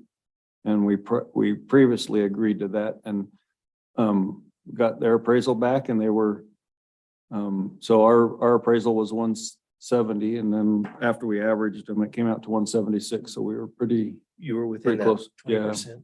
yeah, for sure. Theirs was 182. That's what, 182.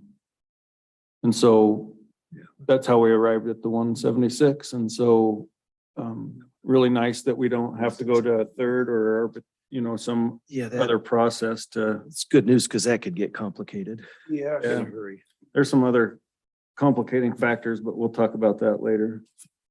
But that doesn't affect. Doesn't affect this. And so, we met, the mayor and I met with them and went through the process. So we're gonna close on the land, just so you know, it says here, North Morgan and North Springs, because one of the properties ownership is still listed in the North Springs Irrigation Company. And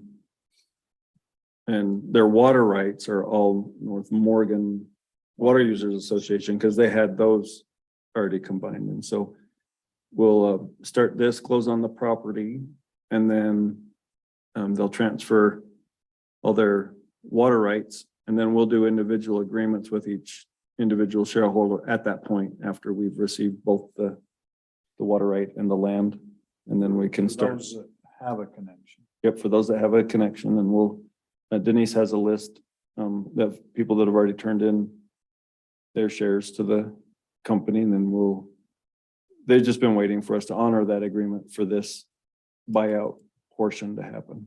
And so And then am I correct, each individual shareholder that will be recorded. they'll have a contractual agreement between us and the city and them. So it doesn't have any loose strings 30 years from now. Yeah. Good. That does bring up a point. Do we need to have that agreement reviewed and approved by council before we issue it, or is that just a Does that make sense what I'm asking?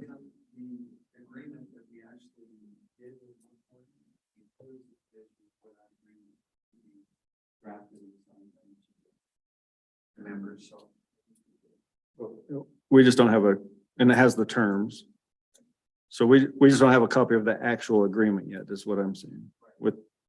So the agreement, what we could do is we could do a resolution, you feel more comfortable authorizing all of those agreements all at once. So we're doing that entire agreement. All of those agreements. My only question is if we draft the agreement, have council approve it before we enter in individual. I think you sign it, don't you, Gary? As to form?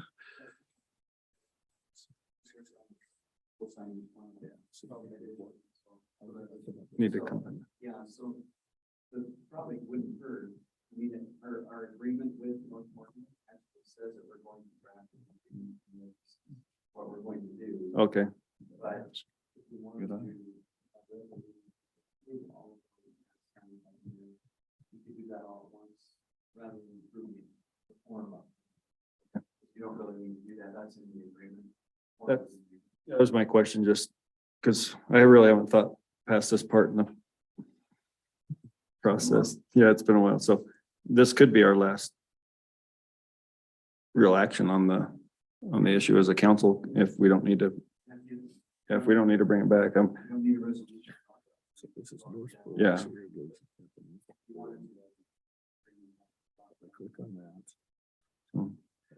Anyway, that's where we're at. Ty, yeah, the agreement calls, and it's not a big deal, but it says the seller will pay for a title policy. They're okay with that?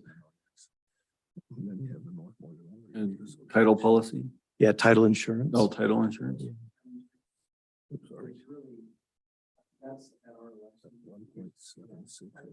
You want to?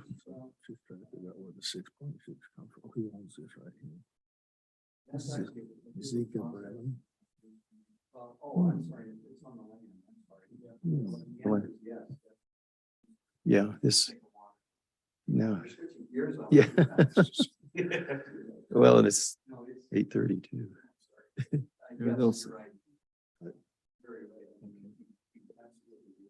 And then of course, that'd be through a title company. Have we chosen one yet? Yeah, what we would do is we would send this agreement, this purchase agreement to the title company. I don't know if it's selected one, but we just talked about it in Layton. Yeah, we've done that here. Very good. Yeah, very good. Send that to them and they'll do a settlement sheet. And we'll sign off on that. So the mayor will sign off on that. And they'll sign off on that. And money will be placed in escrow there. And they'll bring it into the close and they'll do all the title. That's typically a seller pays those costs. We'd share some of it, but the title policy that in the agreement, they've agreed to pay for that. And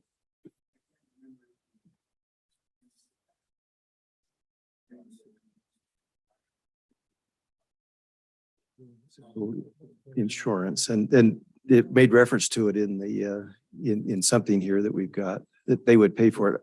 I could picture that being an objection on their part. But if they sign it, I guess it doesn't matter. Yeah, in Utah it is, correct. Yeah, it's for a couple $1,000 maybe. Yeah, it'll still go through. So do we just purchase all of their property? Mhm.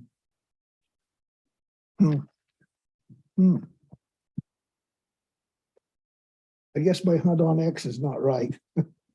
It shows they have about 11 acres of property. I was just curious. Well, we didn't refer to a hunting app. We went to the county. Well, I'm referring to a hunting map. Just open up or take away No, for you, that never Tony. lies, you know. Oh. I just, I don't know. There was just the three parcels. I think it was around 9. This says 6.44 acres, is that right? Well, Right, if you look one at the, piece, and then there's a little piece, and then there's, You don't have hunt on X, Ty? Come on. I haven't. Let's see if mine says the same. 6.44 plus Yeah, 1.8. Yeah, so- Plus 0.06. 8.36. 8.36, so that's, I rounded up. mine. Pretty dang close. Okay. But you can't discharge a weapon in the city limits anyway, so. An arrow is not considered a weapon. All that matters is that takes care of this. Yeah, that's the.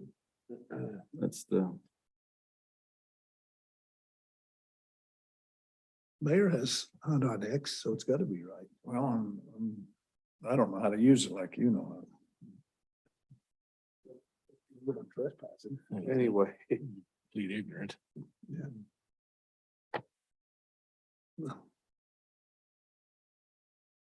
Okay, All right. disregard my question. Do we have a motion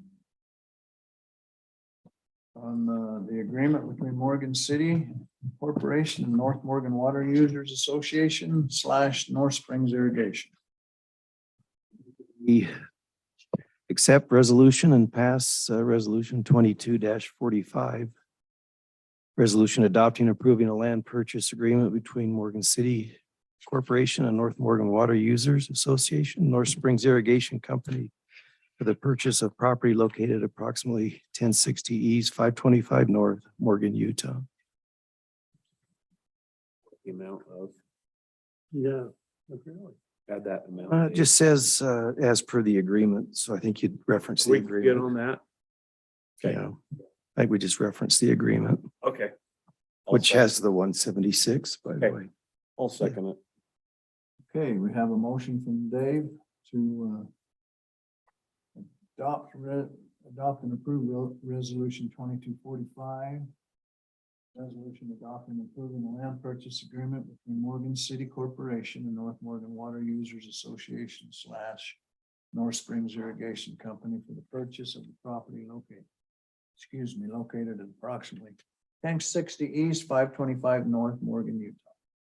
I'll include it for $176,000. And we have a second by Eric. David? Aye. Eric? Aye. Tony? Aye. All right. Jeffrey? Aye. Okay, Denise, voting was unanimous. Just take a moment. Get that through my head.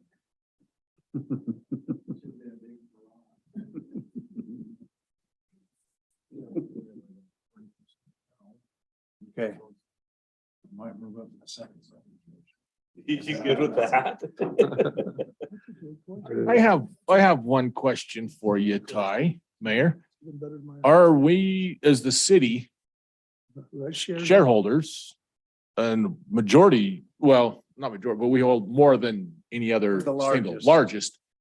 How much, what are we 40%? So of that 176, how much of that comes back to the city? Not until they've, so as a company, they'll take that, settle any, they haven't disclosed like a Their disbursement attorney amount. fees and. Their anything else disbursement amount, right? But we, Appraisal fee and. And all of yeah, that. so, we will receive whatever per share. Share come back for our shares in those companies. Good point, Jeff. So it really isn't 176,000. We're about a third. Third of The bid, or it'll be for 176,000, but then we'll be refunded Don't we have like 200 something shares? to 225, I think. A little over 200 shares? Something like that. No. So yeah, we'll Good, let's be getting a check back. back from that. That's a We're, really good question, but. Better than my hunt on X question. How do you feel like we underpaid or what's the? No, I think it's clean. I think it's. I think it's clean and, but just wanted to. I do a lot of we'll be- shopping for rebates. We'll be getting. Well, that's good. Okay. Thank you, everybody, for your patience, and thank you, Gary, for your work. Well, and thank you. It's for- been a. Good work on Yeah, everybody's yeah, good part. work on- Yep, on good Oh, negotiation. man. And the homework Ray Little had to do to do a history lesson. It's gonna be good. It will be actually. It'll allow us to have that 1,000,000 gallons to cover the 3-story high school on fire protection. Is it too soon to start talking about the $6 million tank project? We'll do that now. About 5 years you can. Yeah, Sorry, yeah, I can't yeah, do don't this. bring that up for another 5 years till we're done. We have an application in for December.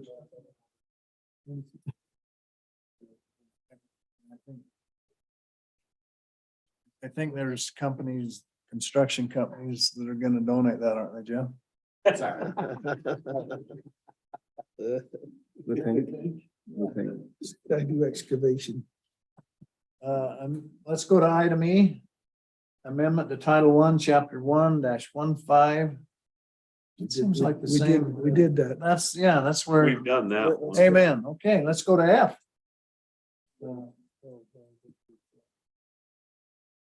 We didn't do what? Yeah. We're on F. Okay, we're on F. Granting to Quest Corporation doing business as CenturyLink.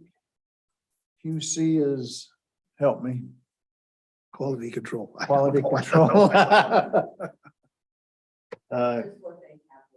Quack Company, oh, sorry. Yeah. A franchise for the communication system ordinance 2211. Ty, this is a victory too, isn't it? What I understand will be the first city with a franchise agreement.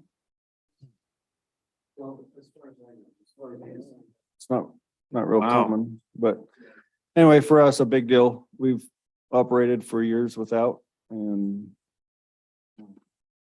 I'll let Gary talk about the individual terms, because to be honest, I'm just glad we have something to point to. And, you know, I don't know that any of these go 100% one way or the other, but it really just is nice to know that when we say move a line, or someone says you're in my way, or we move a pole, or any of those things that happen, to have a franchise agreement to go back to is just been missing and very important. So Yes, I'm just excited to, come clean up your lines, clean up your yeah, stuff. or, you know, hey, you damaged this, you owe us insurance claims and stuff that we're not even aware of, you know what I mean? Like 2 years after a road project, we get a bill because we damaged a facility that it's like. So anyway, all of those issues, and I'm sure I don't know if it helps them as much, but it sure will help us. Just keep track of things and have something to point back to so that we can know that it's, the terms are there, right? If we do this one tonight, will we be doing it with others? We already have one with Utopia. We already have one we had one with All West. You know, they never built, but took they us have, up on it. yeah, but we'd have a franchise agreement. So it's just kind of standard practice. But they, you know, the opportunity is hardly ever do you go back to somebody that's been doing business for a long time and get that cleaned up. But we were pretty much said, you're done. You don't keep, no new connections, no new subdivisions, no new permits, and unless we have one. And that's, Okay, I guess, Gary, an bring effective us up to strategy. date.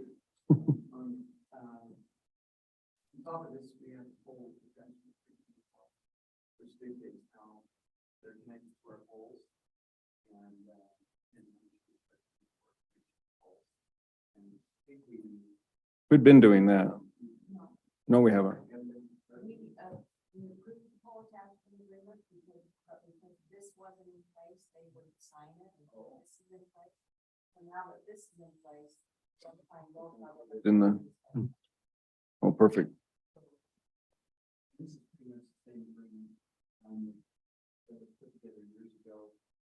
By the cities. The cities, Utah's a very peculiar state because most of the other states, each city has a separate franchise agreement for the use of their right of way by the franchise company. But years ago, we got together with all the companies, CenturyLink, all the companies that actually located the streets. And we came to an agreement that we could both 3.5% up to a 3.5% tax, which is set by the state on all of the end users in the city. And that would pay, that's the reason there's no money amount in this agreement for the franchise. But at the same time, we want to make sure that the agreement covered their use of our rights. They will still be responsible for complying with our road cut ordinance.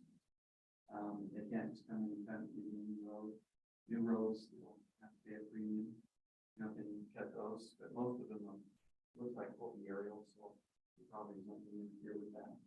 And then on top of that, I mean, our big question always in these things is relocation. Whenever you get a road that widens or something of that nature, they, under this agreement, would have to relocate. They just won't relocate. The only thing they excluded from this was they won't relocate to make it look nicer. They'll relocate if we're changing the size of the road. They won't relocate just to look nice. Underground or something. Underground is not mandated. They don't have to, except by ordinance. We're requiring a subdivision of all New. utilities that they go underground.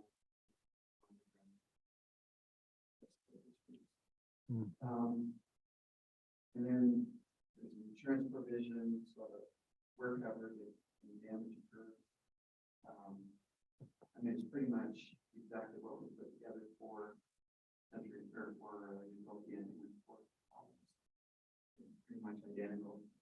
It didn't change a lot. I did run it by, we ran it by our electrical department again, make sure that they were okay with it.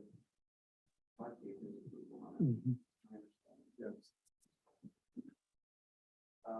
So that's it. And That's pretty simple. But- The general provisions are longer. And just in the recent past, when we did our 100 North project, where the school did that bus lane. On both sides of that bus lane, they needed to move their facilities, and we got all kinds of pushback and those sort of things, and that's a function that's like, I don't even think we said move, you either got to put a drive something over it, they ended up moving them just because it's for buses. And then our commercial street realignment. So we, Should stop those types of arguments. yeah, yep. Gary, why wouldn't the state of Utah have a uniform contract or an agreement? That's a great question.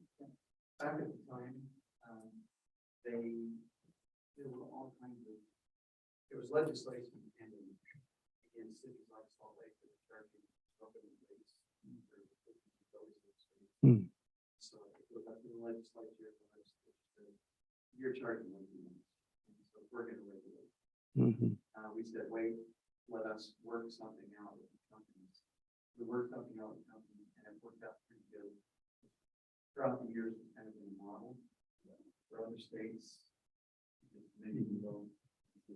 Okay. Always leave with that. Is it really something that costs that much? It should cost us that much. We're not going to do that. We've eliminated all of that. Like years.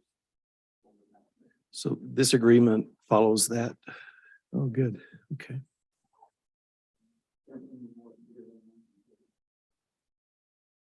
So why are we just adopting it now? Why didn't it happen a long time ago? Well, it's interesting because CenturyLink has refused to sign franchise agreements. And their claim is that we were here before the pioneers came to the valley. Telegraph, huh? CenturyLink. Yeah. Yeah. And the only one that they agreed to sign an agreement with was Salt Lake, because Salt Lake was there before any of this stuff, and they acknowledged that. But I don't think we have. Great. They started to become, they've observed same parameters as everybody else. So they've observed almost everything except to get into fights over the things that you're talking about, which is relocation. That's the most common fight in these companies. And so CenturyLink, has hesitated because of that, but signing. All the other utilities do. So I think they're starting to fall in line. Approach recently. I better go make sure we're still not getting billed telegraph services at the train depot. We Pony do, Express too. we have a telegraph in the depot, yeah. Do we? Yeah, Oh, we have really? a, yeah, and That's a switchboard. So it has a switchboard with the, plugs. yeah, but just wonder how that shows up on our bill. That'd be kind of cool to actually see somebody operate that thing Yeah. again, right? It's My wife's just like mom was the- texting. was the It's operator. just like texting. Kids can do it. It's less impressive. It would actually be kind of cool to see somebody go old school like that again and Send send a us- message, Just wouldn't it? just pull up the Andy Griffith Show. Okay. Okay. Thank you, Gary. And is there any more discussion on this? Okay. We have a motion. I'll make one, Mayor. Make a motion granting to Quest Corporation, DBA CenturyLink QC, a franchise for communication system. Ordinance 2211. We have a second. I'll second that, Mayor. Okay, we have a motion from Jeff, granting to Q West Quest Corporation, DBA CenturyLink QC, a franchise for a communication system ordinance 22-11. We have a second from Jeffrey. Dave? Aye. Eric? Aye. Tony? Aye. Jeff? Aye. Jeffrey? Aye. Okay, the vote was unanimous. Thank you. Let's go to item or number 5, and let me just ask if there's any reports from the council. Since I brought it up last time, I don't know how many of you went out trick or treating on the street of Morgan. Holy cow. I don't know how many, did you go out and count, Ty? No, That was I can't count. unreal. All I The know amount of is people. Ridley's had no Halloween candy, Oh, you couldn't nothing. buy a candy bar, and the poor businesses, they couldn't keep candy in front of them. It was unreal. I'd like to know how many hot dogs the community church cooked. Oh, All of them. yeah. My They must have had 1,000 hot dogs. Probably 3 counties. It's unreal. We have a great city. Oh, we really do. The support there, like, So thank the chamber and Our businesses. our businesses. Yeah, the businesses that stepped up and So there's It no was- head of that organization, is there? Just happens. of the Yeah, Halloween. Event, yeah, it's just, kind of the chamber a little bit. well, they, Yeah, but I they think it just- promote it. I mean, they just make people aware, but it's not theirs. It's somebody put it on the calendar and it's been happening. Somebody put it in the paper. There was an ad in the paper Oh, about what time it started and Yeah, what businesses were participating. I don't know who does that. well, and then, some of them created their own draw from the beginning. So I don't know how long Jerry's been doing tacos, Yeah. right? But that's a big investment in Halloween is to pay for free tacos, you know what I mean? And so Jerry Pearson and some of the others, you start giving out stuff and then it's during the day. So for the little kids, it's still light outside at warmer, good weather. Yeah, I noticed. Nice grill the community church has. Yeah. And then they, that was donated to them. yeah, Is that- Yeah. Yeah, they got to highlight that. We're back from Nebraska or somewhere. Man, Somebody brought up. I mean, I think everybody that wanted the hot dog got a hot dog. They cooked a lot of hot dogs. So, really cool to see a whole bunch of people you don't recognize because they're all dressed up. Okay. I got a question there Okay, in regards to street lighting down at the intersections at the school. I think we need more lighting down there. I don't know if anybody drives through there early morning. It's been- dark, but it's pretty it's been dark. discussed at the safety meeting. Seminary and even down the new crosswalk. And according to what I think it was the meeting before is they're working on it, but I think it's a supply thing. But it's a city that has to provide the lighting, correct? I don't think so. Not attached on the school.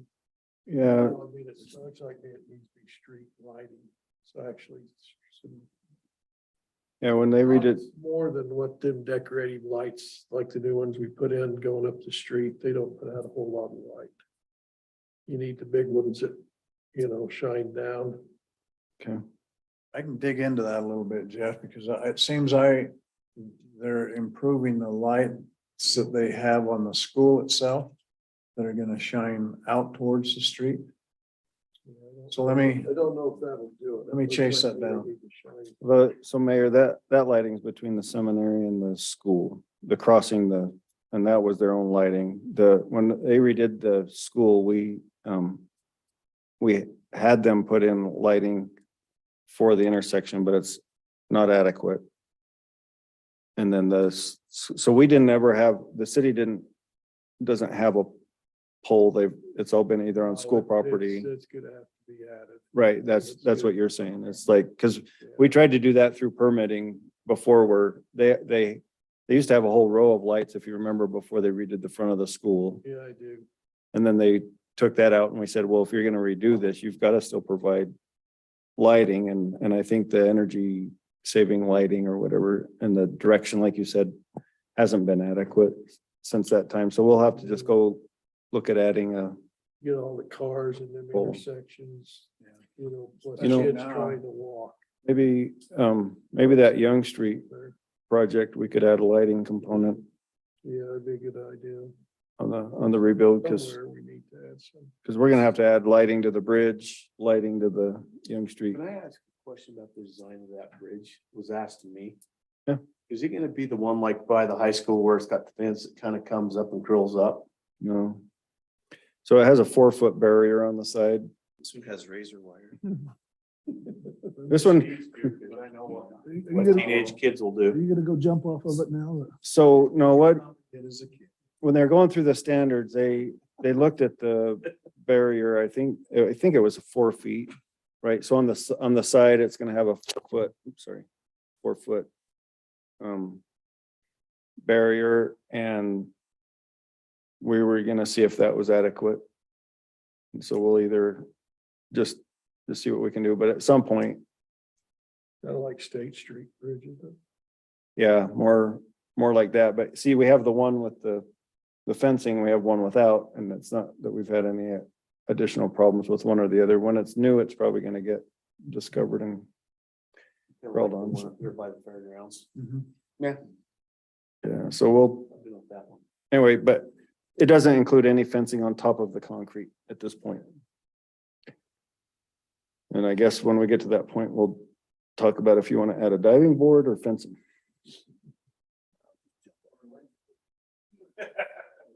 I was asked that. Back in the sixties, it was one of those challenges to jump off every bridge in Morgan County. You've done it. I've done it. I completed that. The one bridge over by the high school. Several people. Yeah, so. Yeah. Okay, any more comments?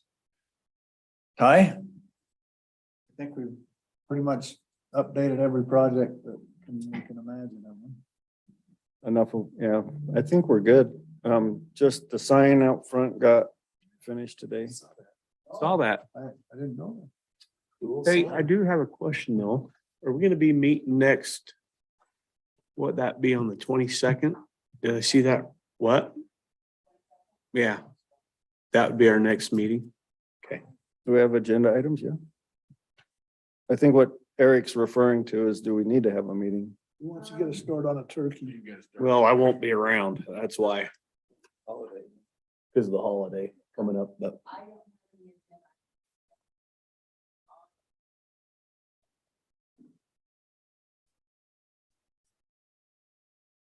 Aired already. So if that matters.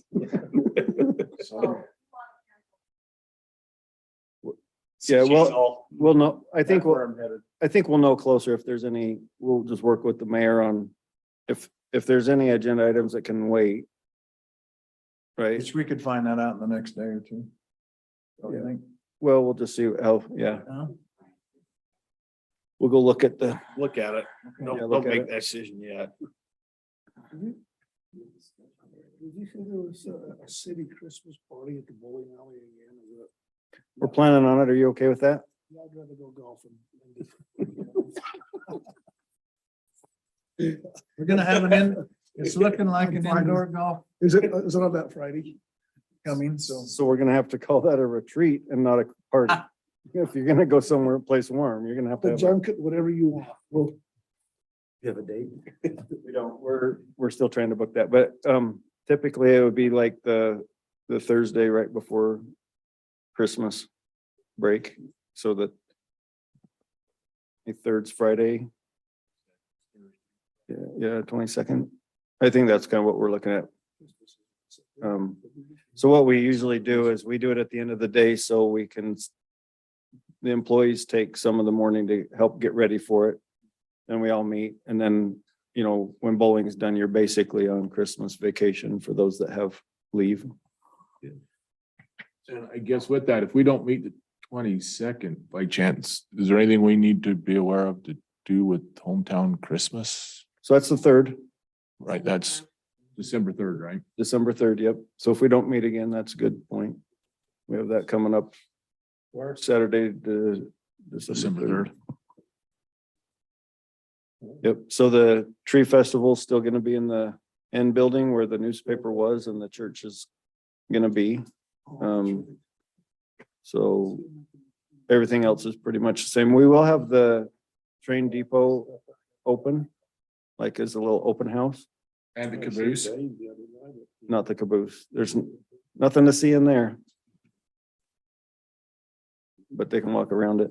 And I'm just trying to think of I think everything else is, the stage will still be out front. We got a pretty good schedule so far for the elementary. We have like 3 different grades doing songs and stuff. So that'll be fun. That's county.